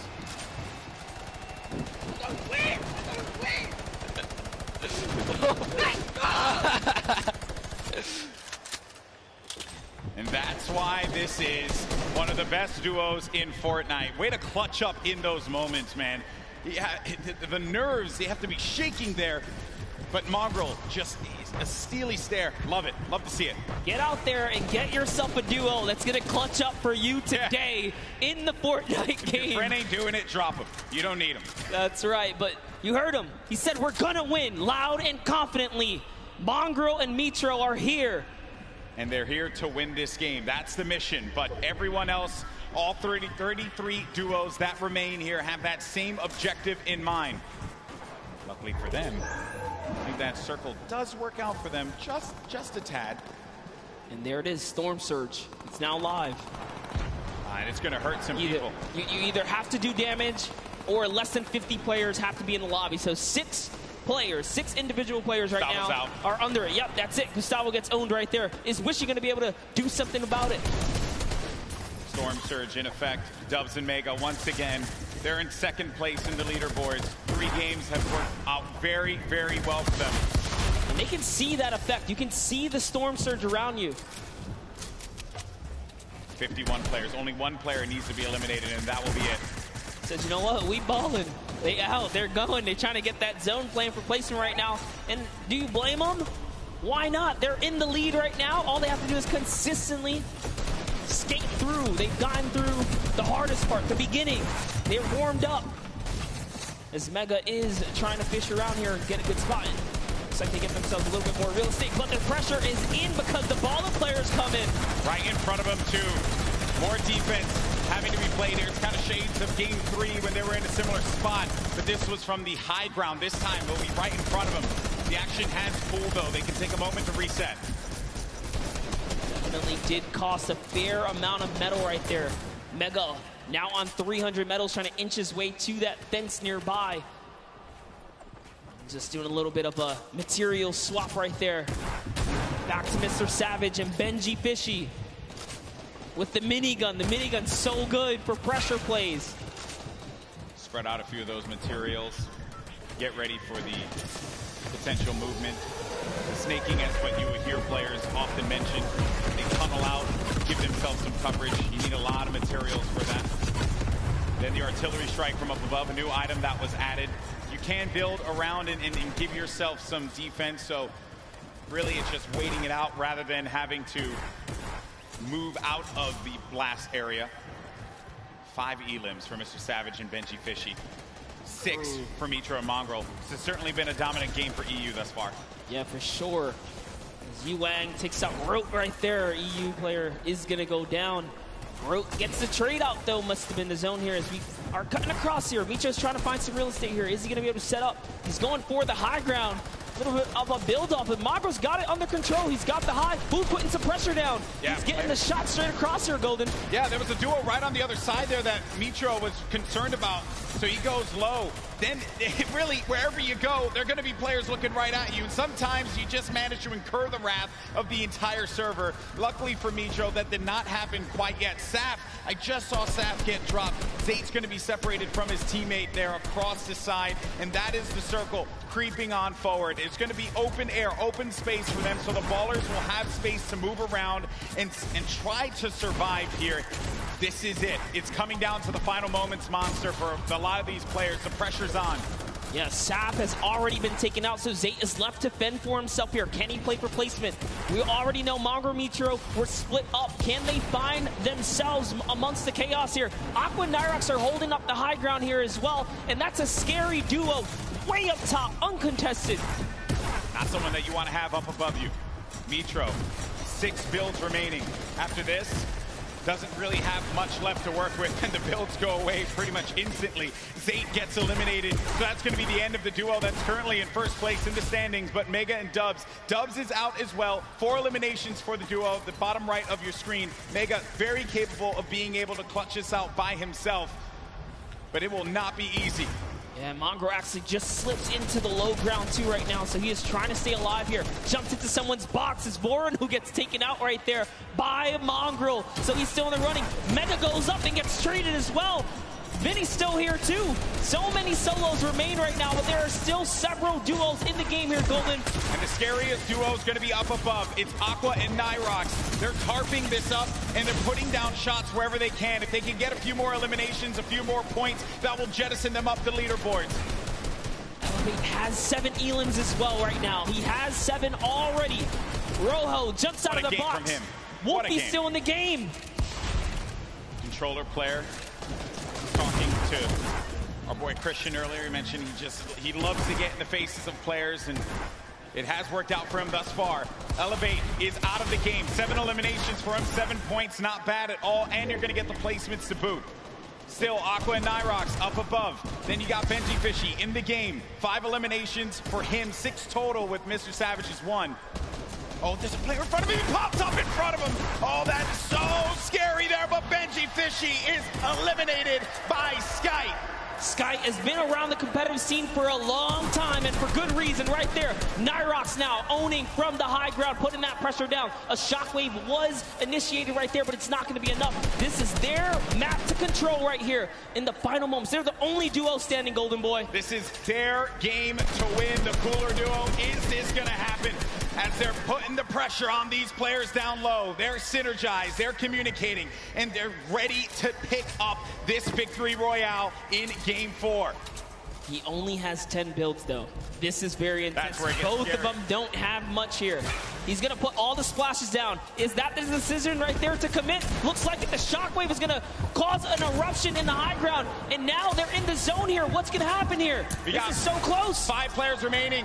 Few left as the shockwave is going to send him all the way up. nickmercs takes out Falconer down low, and he's wrestling with everyone, but nickmercs is out. Oh no, he does manage to get the elimination, and in the storm, he gets the victory royale. 7 eliminations for the duo. A big, big win for nickmercs and Aqua. Huge shockwave play in the final moments right there. It's going to propel him to the high ground and allow him to work top down. But not only that, it chucked everyone into the zone for a couple of seconds right there. So it truly was the ultimate disruption right there. The shockwave at the end of the game will just change everything. The complexion of it all. And just everything that had happened right at the end here.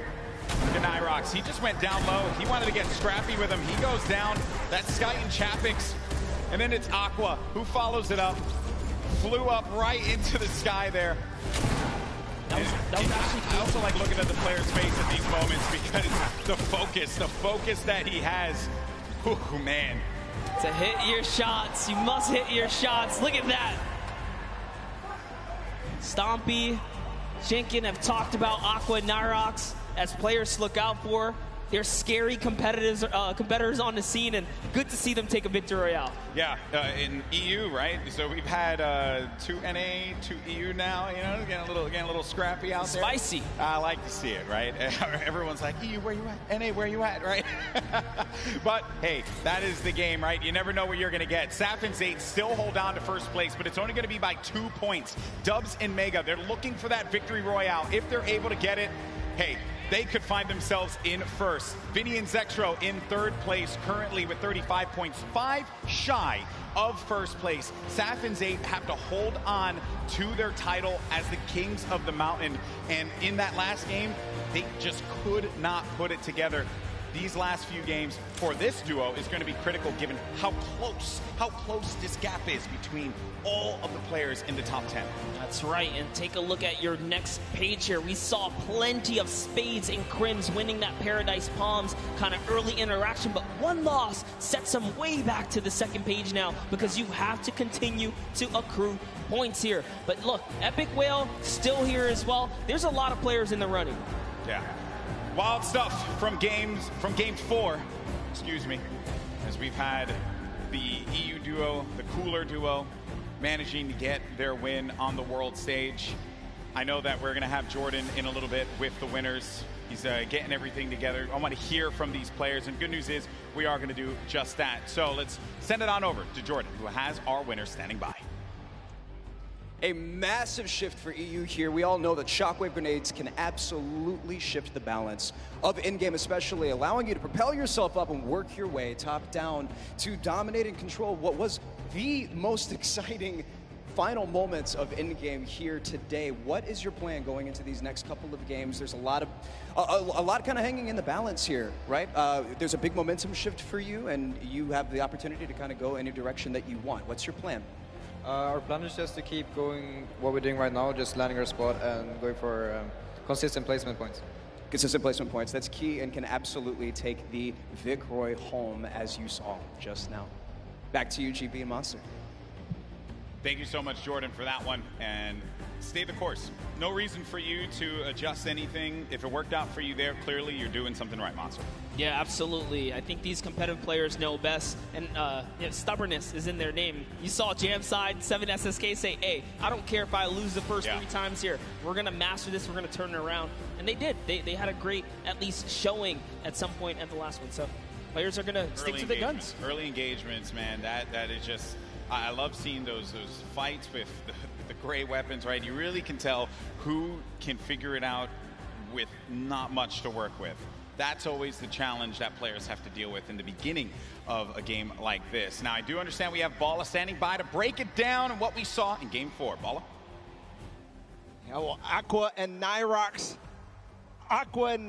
definitely showed up here today, and the resurgence of EU is maybe starting. We've got 2 more games to go, but I want to talk about Mongraal and Mitro and what they had to do in this game here. They actually ran into Zexro and Vinny. We're going to start off.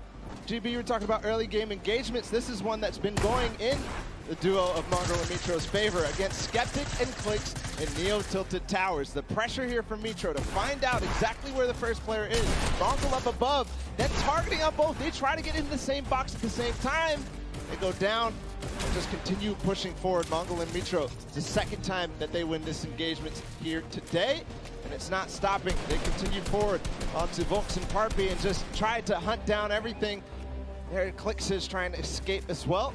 And then this snipe here from Mitro. He actually, not only did he hit that, and they get right into it onto Zexro, he hit Vinny coming in with a drift board right before this. So 1 elimination there for them.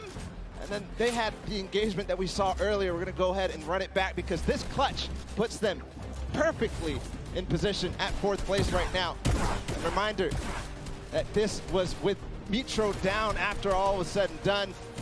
There he goes down, and then Mongraal comes in right on cue. He does not let his teammate go down. You heard the reactions earlier, and it continued because Mongraal got 1 more elimination in this game, leading to the 8 eliminations total before they fell, not before earning placements points, though. So this game, not only did they take out Vinny and Zexro, which were in 3rd place, they stopped them from accruing any more placement points, so they are inching their way closer. They're now in 4th place. They actually have the most elims out of everybody in the tournament so far on 20. So with 2 more games to go, we're going to see where they can leave themselves at the end. Back to you guys, GB and Monster. Thank you so much, Balla, for the insight there.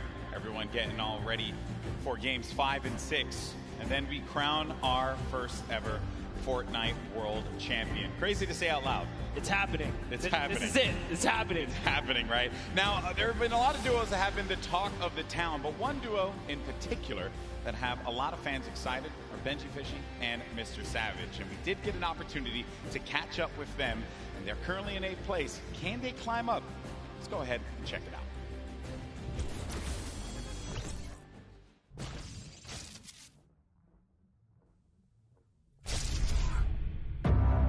This is a scary duo. Benji Fishy and Mr. Savage. Our communication is probably the best in the world. I'm gonna rift us. Yeah, go. I just think we're on another level. Behind you. Double RPG, 3, 2, 1, go. Absolute destruction there. This dual partnership has changed our lives. We've been able to accomplish so much more together. Let's go! He encourages me, I encourage him. We're best friends, we're duo partners, and it makes me smile. Yeah, it's a good feeling. Check me again, bro! We're Savage! We're Benji Fishy, bro! My name is Martin Foss Anderson, and I go by the name Mr. Savage. My name is Benji Fish, and my in-game name is Benji Fishing. One of the most terrifying duos coming out of Europe, period.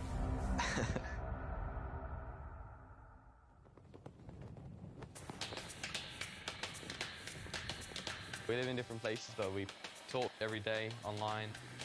I live in Oslo in Norway, and Benji lives... I live in Surrey in the UK. And I travel to England to like meet him, see how he's doing here. He has my back. If I ask him something, he'll help me out. We don't actually just play Fortnite. We play other games when we just want to have fun. We have a lot of the same interests. He's always really humble. I love his personality. Yeah, we're great friends. Oh, shoot. All right, yeah. Shoot. All right. I'm too good for you. Oh, there's a guy northwest of me. He has an RPG, I'm north. The reason why we're so good at playing duos is because we both have super good mechanical skills, good chemistry, and communication. Okay, 120. Knocked one. Let's go, dude! Everybody knew in the community that Savage was one of the best players in the world. He knows the game really well, so he makes really good calls. Benji's just so insane at just eliminating people. Benji Fishy is dialed in right now. He just follows me perfectly. He fills in the gaps that I can't fill in. You'd think a fish out of water would be harmless. Not this fishy. Not today. People were definitely scared if they see some fishes running around Happy Hamlet. You'd think fishes weren't really that scary, but Fortnite, it's quite the opposite. Oh! We're in a really good state right now as a duo. Let's just cross Loot Lake. I think there's people on the other side. We're playing super well. Players, they continue to go down like flies. We've been practicing. It's really nice to, finally be able to prove ourselves. Benji Fishy Savage. I think we're just going to show people how good we are.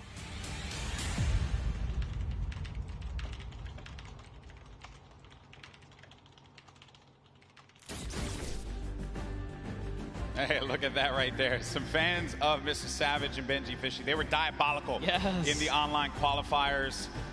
And maybe, just maybe, with these last two games, they could pull it up and get themselves into top 3, maybe even first place. How crazy would that be? Let's be honest, you've seen them do very well so far. Maybe not the performance they were looking for. I know they want to pull a victory. They have everything it takes. They can muscle up from 8th. Yeah. They'll be up there. It's going to be a challenge for not them, but every single player. But we're going to go to a quick break. When we come back, games 5 and 6, and then we crown our first ever Fortnite World Champions. We'll see you on the other side.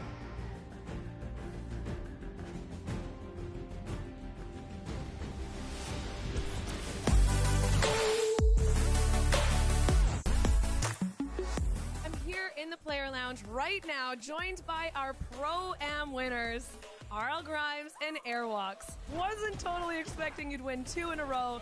Can you walk me through those final moments? It felt really good. I don't think I would have won if I didn't have him. Now, RL Grime, you were holding your own, you were keeping up, you were staying alive, you were getting eliminations. How did you change your playstyle from last Pro-Am to this Pro-Am?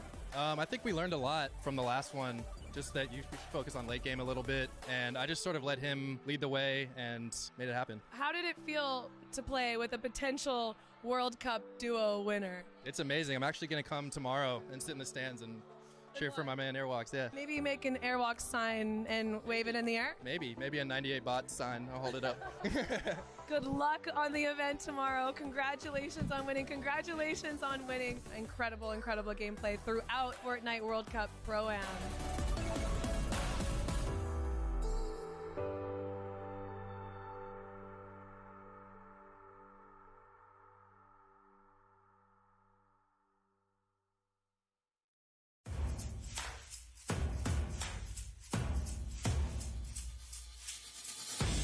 My name is Hype. My name is Serpent. We qualified on the last week.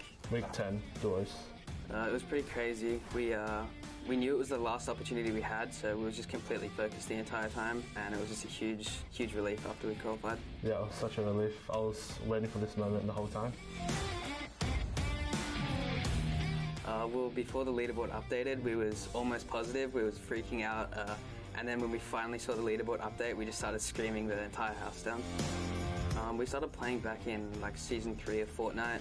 We just found each other through a Discord community and joined a squad team together. And we just stuck with each other ever since. Yeah, pretty much. I've never ever played with another duo besides Serpent, so since day one.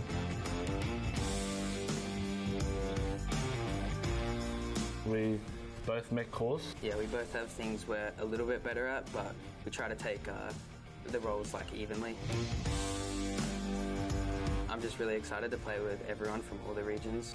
Yeah, I would say from what we've seen, OCE is a lot more aggressive play style because we go for a lot higher point games, whereas yeah, NA and EU, they have like way more passive play style than us, I think. It's a dream come true, to be honest.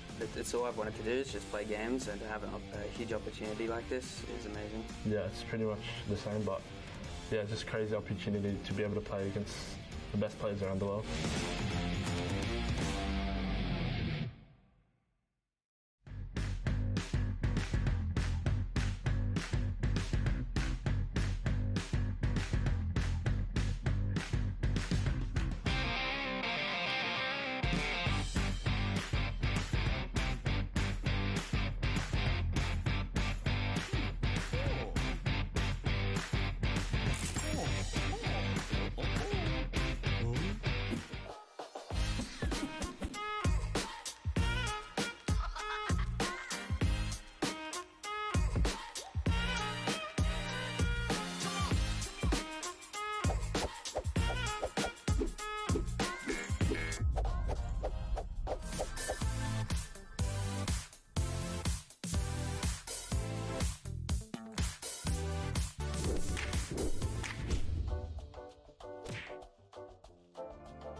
大家好，我是 XXM， 我来自中国。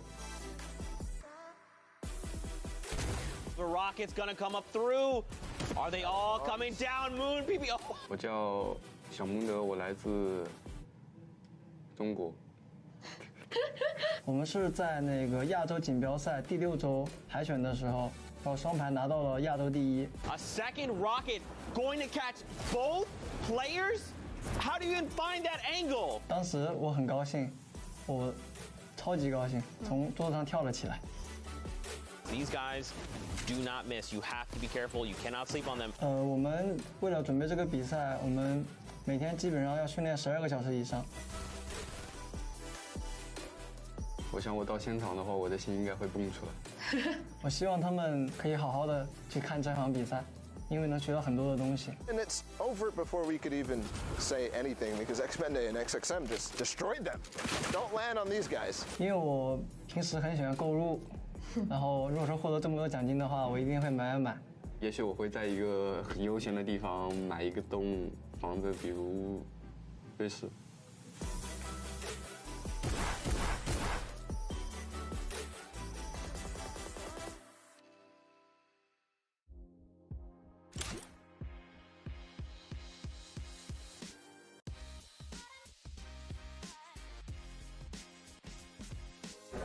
There you go, bro. Nice to meet you. Enjoy your weekend, okay? Thank you. Newfound respect. Let's see you guys play yesterday for the first time. Yeah. A lot of skills. It's good fun. It's yeah, really yeah. Good It's fun. pretty cool, man. Very impressive. Hey, man. How you doing? Nice to meet you. I've been following you for so long. It's crazy I'm here. I can't believe it, man. Can I get a video of you saying that I'm the best Fortnite player? Okay. Can you say Lucas is the best Fortnite player? Lucas is the best Fortnite player. Okay. All right, guys. Here with Ali, and he has a message. Very important message. Lucas is the best Fortnite player, okay? Thank you, man. Thank you. No worries. Thank you so much. What's up, buddy? What's your name? Kevin, man. Kevin? Nice to meet you, bro. How are we doing today? Doing good. Congrats yesterday, man. Thank you. Yeah, it was crazy. $1 million jump. My teammate really clutched up. Yeah. Have a good one. Yeah. Boom. There you go, buddy. Yeah, thank you. I appreciate it. Have a good one, man. You're my brother. That's your biggest fan. Really? Yeah. Awesome. Love that. Love that. So, man, what's your name? James? And Justin. How we doing, boys? Sign right there. All right, cool. Having fun at the event? Good. That's what I like to hear. Cool. Yeah, it was fun.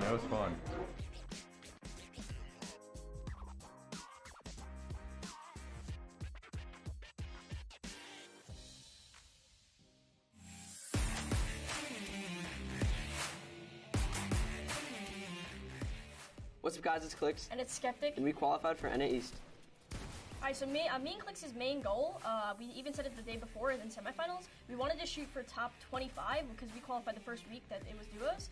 So we wanted to shoot for top 25 and we just blew out our expectations of how we played that day. This is my first LAN event ever. I'm 14, so before this, the required LAN age was 16. So this is a life-changing event that Epic gave me. It's mind-blowing and it's a good journey. So one of my friends back in December recommended me to play with Clicks, so I tried playing with him once. We played a few games. We didn't do amazing. Well, we played pretty good, but I had to do a part of the time, so I was good. But after he started competing high levels in Share the Love, he got first place and all that. I hit him up and we decided the game. And then the first week, we probably played for 3 days, and that week we qualified. Yeah. So we had 3 days of practice and somehow qualified. Yeah, before a big game, to get my nerves out and make sure I'm on the right track, I literally just scream as loud as I can. Like, my stream knows it, so hopefully that goes a long way. I wash my hands.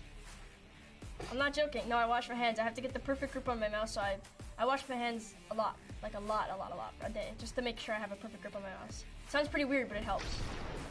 Tons of people ask me questions on a daily, like, how do you find the right sensitivity? And I feel like that's obviously the big mechanical way for the game. So I just tell people to stick in one sensitivity and just work your way at it, and it really comes a long way with my aim, my building, everything like that. I say practice makes perfect with everything in life. Just I think about the game. The more you practice, the more you playing creative, the more you'll get mechanical, game-wise, and all that up. So I think practice makes perfect.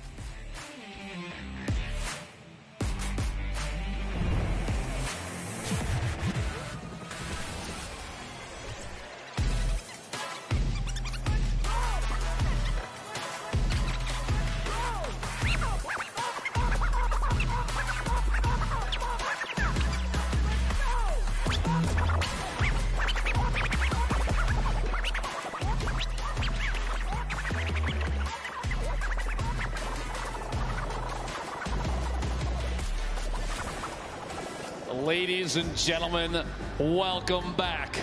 The World Cup Finals Duos competition. My name is drlupo, and I missed you dearly. Joining me on the desk for the final 2 matches, couragejd. You know him, you love him, one of the best men in the industry. Oh, stop. I'm super excited to see what these final 2 games have in store. We've watched a ridiculous competition thus far. Honestly, it's been insane. I've had a chance to watch some of the plays, some of the shots from some of these players, the accuracy, the heads-up gameplay. Jack, it's been insane. What do you think so far? It's insane, drlupo. It is great to hear your voice, and I am so excited to be casting these final 2 games together for the Fortnite World Cup Finals Duo competition.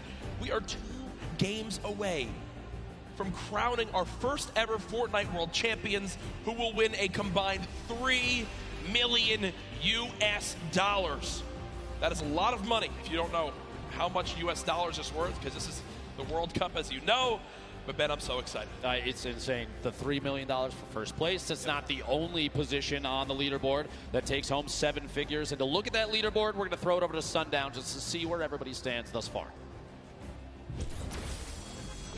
Thank you so much, Lupo and Courage. And what we have here is the current top 10 on the board. Now, we talked about this being the World Cup representation coming out in the top 20 from all of the regions in there. You can see NA currently sitting on top, but EU just behind them with representation from Mitro and Mongrel, Rojo and Wolfies. And then during the break, we got to talk to Hype and Serpent, who have also made a great play. Let's not forget about our most recent victory royale out of Nickmercs and Aqua, climbing them into the top 10.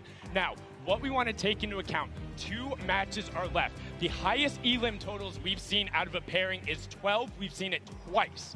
What we have seen on the Victory Royale end, we've seen a 9 elimination, but more commonly, it's right around 5 or 6. So what does that mean? We can expect about 2 of the winners to come out with 15 to 16 points. If you look at that top 10 right now, the spread is 17 points. With 2 games remaining, everyone who is on this board has the ability to challenge for the top spot to be the first ever Duos World Champion at the Fortnite World Cup. No one is out of it. The Chinese pair is just off the page as well. Anybody can make a play. 2 matches are left. Let's head back inside, back into the action. Lupo and Courage, take it away.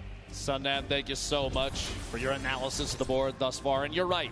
Looking at the board, the limited spread between 1st and 10th, 17 points is incredibly close, but that's not even the beginning of it. You have to realize that across all 50 duos, just 2 games, these last 2 could push any duo all the way up into the top. That top 10 taking a crazy amount of prizing home, Jack. Yep. It is a life-changing amount of money, to say the least.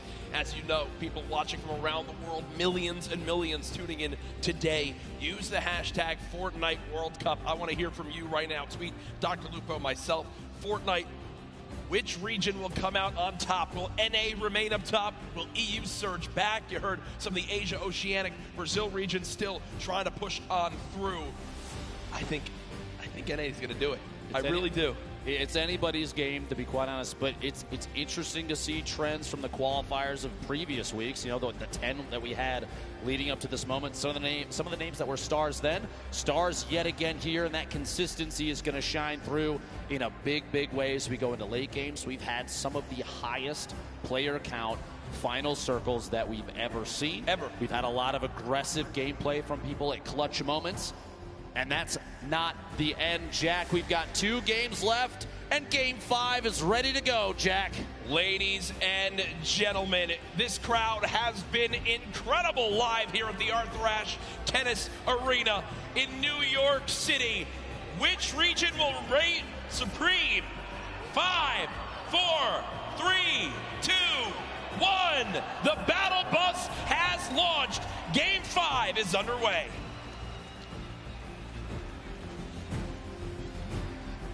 The last few matches, Jack, we've seen some relatively contested, popular drop zones. I've been watching on Twitter, and a lot of people have discussed whether or not Loot Lake right now is one of the hottest drops in the game. You have a number of duos, high-power duos that have dropped there consistently thus far. Do you think going into this Game 5 and 6, we're gonna see similarly contested early drops, or are people gonna change up the strategy with the amount of prizing on the line? I think the thing that we've seen so far is the teams that stick to their strategy are the teams that are, staying out on top. It's why they're consistently placing, say, Saf and Zayt, for example.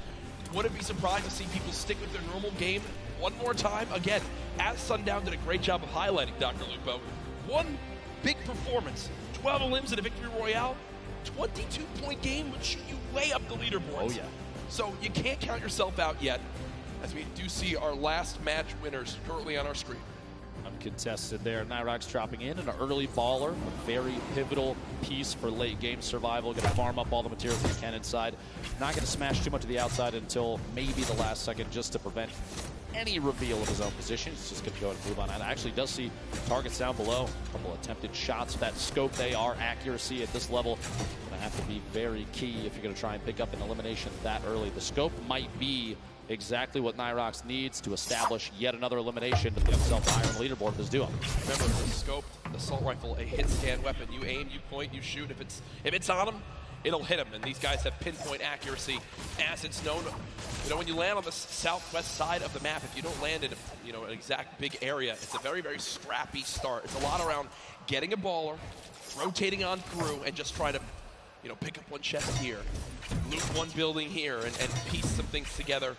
It's known how tough it can be, but nickmercs and Aqua currently on their way. Let's shift our focus towards Neo Tilted here. You see Mongrel and Mitro, who so many times have been contesting here with Clicks and Skeptic. Clicks and Skeptic so far, pretty quiet day today, Dr. Lupo. I would agree. 4 duos, though, in Tilted. Going to be interesting to see who opts to take an early out, maybe go for the ballers that spawn in that slipstream around the outside, or maybe get a little aggressive and push on another team that spawns in there. Potentially from an earlier game, though, Skeptic hopefully learned his lesson. You don't want to L the camera necessarily too early. Yep. Love to see the confidence, though. He's a very confident player, which does not surprise me. Extremely skilled, so that kind of gameplay, you're going to see it from Skeptic on and off the stream and on and off the LAN here. Arthur Ashe Stadium, one of the coolest arenas I think we've ever done this in. Oh, incredible. It's, you know, you walk on through, you see all the tennis greats, and, you know, I hope they put up a poster of the winner of the Fortnite World Cup there. It's Serena Williams, Saf and Zay. Honestly, it would be incredible. It would be. I think that sounds good to me. I think that, you know, people wouldn't be confused at all. But maybe it's the start of a great legacy here at this arena. But right now, you begin to point out Mongrel and Mitro landing here every single game. 4 teams though still in Neo Tilted. When will the battles begin? 97 players left. Every duo still represented. Crazy powerful loadout. You saw he has 4 shadow bombs this early in the game. Those are incredibly powerful going into late game, especially when you're attempting to avoid confrontation as much as possible until just the right moment. You can shadow bomb out of almost anything. Granted, the people that may see you rotate don't have pinpoint accuracy, right, which honestly is typically the case in a lobby like this. Well, we go ahead and look at Lucky Landing right now. 2 teams currently here. This has been the case so far this game. Gustavox 8 and Wishy DP up against M11Z. And the duo right there. At this point, yeah, I was going to say, it looks like they're just opting to do a little bit of a split here. Just watching the opponents move around down below. They don't necessarily have to push this yet. They do have a little bit of time before the storm starts to make a move here, so pressure is going to be applied before you know it. But a loadout like this, there's no shotgun in the inventory. They have the shockwaves to rotate if they need to, but those are oftentimes saved for late game if you can do it. It's an easy way to push through opponents' builds that are above you, as we've seen in previous matches countless times. Take the high ground without maybe being challenged. The only downside is you put yourself way out in the open. We did see a number of players get eliminated on the fly, literally, while shooting through the air with a shotgun. So we'll have to see. Shots are behind Gustavox 8. Knockdown, no shield remaining. Wondering if Daedra and M11Z decide to push off this Wishy. Reveals that he does have that heavy sniper. Grenades coming on through. Quick little reaction right there to box up for a brief moment. But remember, when you get that shield broken, there is a unique animation and sound effect. So Daedra and M11Z know that Gustavox up top has no shield left, and that heavy sniper rips through the wood right there. Good coordination to get some damage done on this player. Saw Daedra holding that edit, that pyramid at the top, so we can look through, and shots from the duo up above, Wishy and Gustavox, well coordinated. No push yet. This is kind of a stalemate at this point, which for all 4 of these players may end up fighting them in the back. That being said, Wishy, the fly in right there, pushing up, trying to get past, moving over to this brick pig, and make their way into maybe a little bit of side cover. Shrine made for me on the map is. Now Wishy will go ahead and loot that chest alongside Gustavox, who are both out of shields. Looks like Daedra and M11Z did what they wanted to, which is to push them out of Lucky Landing. Not sure if they're going to continue to pursue this. It doesn't appear so right now. And all things considered, I don't think they need to, right? They can go back now, farm up this whole area, check for the certain loot spots that may have been missed, and continue to get materials now. Moving towards Dusty Divot. Rogue members Tetra and Eclipse currently building on up with players just below. Clicks and Skeptic. Duo underneath. A little bit of a split for Tetra and Eclipse. Hopefully does not come to bite them in the back. We'll see here in a second. Eclipse pushing up, trying to match position with Tetra.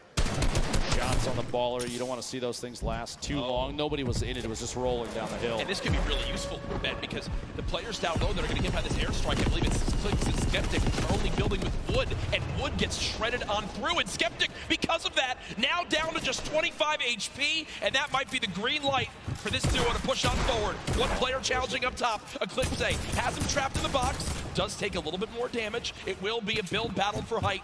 Eclipse with a ton of materials, but look at the elimination feed. Tetra with the elim onto Skeptic, so it's a 2 versus 1. Clicks all by himself. Even if there's a sacrifice to the 2v1, that 1v1 afterwards and the pickup, the revive your teammate might be the best play. We'll see here in a second. Pressure from above, not yet. Clicks all on his all by himself right there. To take just a second and heal up. Any chance you can get to get a little bit of HP might be the key to staying alive. And this is where I believe adjustments need to begin to be made, right? Eclipse and Tetra, as they push on forward. Clicks now all by himself, trying to force him to happen. There's no shot right there as he goes down. The day of struggles for Skeptic and Clicks continue. But the point I was going to make right there is Now you're getting to a point where you need to go and push for those elims if you want to make the climb back up that leaderboard. Cloakzy and Tektra obviously still have some work to do. In that 2 versus 1, before another team can begin to push on in and try to steal that last elimination, they have to force the 2v1. Thankfully, Clicks does it for them. They get the free limb and win that fight at Dusty Divot. Meanwhile, Saf and Zayt, first game winners, current leader. Saf beat from above. Oh my gosh, the heavy snipe to knock the pyramid, and immediately capitalizing on Saf being exposed, leaves Zayt in a 1v2. A little bit of a panic, and the Shadow Bomb may or may not be enough. Right into the slip to try and sneak away. Gonna run down in some previous builds. That's a quick pick off there from 4ZR and nowhere. And that's the second time we've seen that today. The player with the heavy sniper, they can see that the pyramid is being edited on through and peeked through. So they immediately call that out. They time the shot alongside AR shots, or that one, I believe it was actually shotguns. And Saf is eliminated before he can even build a single wall. As right now, it's Zayt all by himself. Now moving towards the northeastern side of the map near Pressure Plant. Our mech friend no longer there, but Nyx just took a ton of damage. Close by, I believe. Did he get sniped? I think he got sniped. I believe he did. Sitting on quite a bit of healing, though. The slurp, minis, that campfire, all going to be big there. You see he's waiting for the campfire to finish. He's going to pop that slurp, get back to 100, 100. Meanwhile, Airwax, Nikov owning the top of the ship here. Just taking shots at anybody that rotates. That high ground advantage, even early game. We look at it a lot late game. Yep. A lot of the build fights and late game rotations are capitalized by players that have the high ground advantage. But even early game, high ground gives the ability to scout. Aiden and Sean goes down. Aiden, an attempt to push on through and try and pick up the elimination on his opponent. Quinton inside the box there, does knock the wall out, picks up the materials, and can't quite grab the card of his teammate. I was going to say, I think that the teammate was not. So it is a 1 versus 1 in this fight. Aiden at max HP, gets the high ground for the moment. Quinton, absolute the health disadvantage. Aiden most likely knows this, continues to push for this elimination, wants to clean this up as quickly as possible. Wondering if Quinton has any traps to be used right here. Doesn't appear so as of right now. That edit was just missed by Quinton as he tried to go push back up to the high ground. Just get above. Aiden pushes on in, spraying. Unfortunately not able to connect, takes 44 damage right there. Quinton, a masterful fight so far. Aiden's health advantage now gone as they're about 15 HP between each other. But Aiden has the chug splashes, and drlupo, they show off just how good they are right there. Quinton stuck all the way up top, popping that med kit, trying to get back to 100 HP. Aiden and Quinton in a little standoff here, a back and forth of epic proportions. Quinton, there's the storm. A little bit of pressure. You got up above. Quinton trying to watch that, holding that pyramid edit with a peek. Trying to catch himself up inside the pyramid by resetting. Can't quite do it. Does fight for high ground. Aiden on controller. Don't forget that. One of the best controllers. HP remaining. These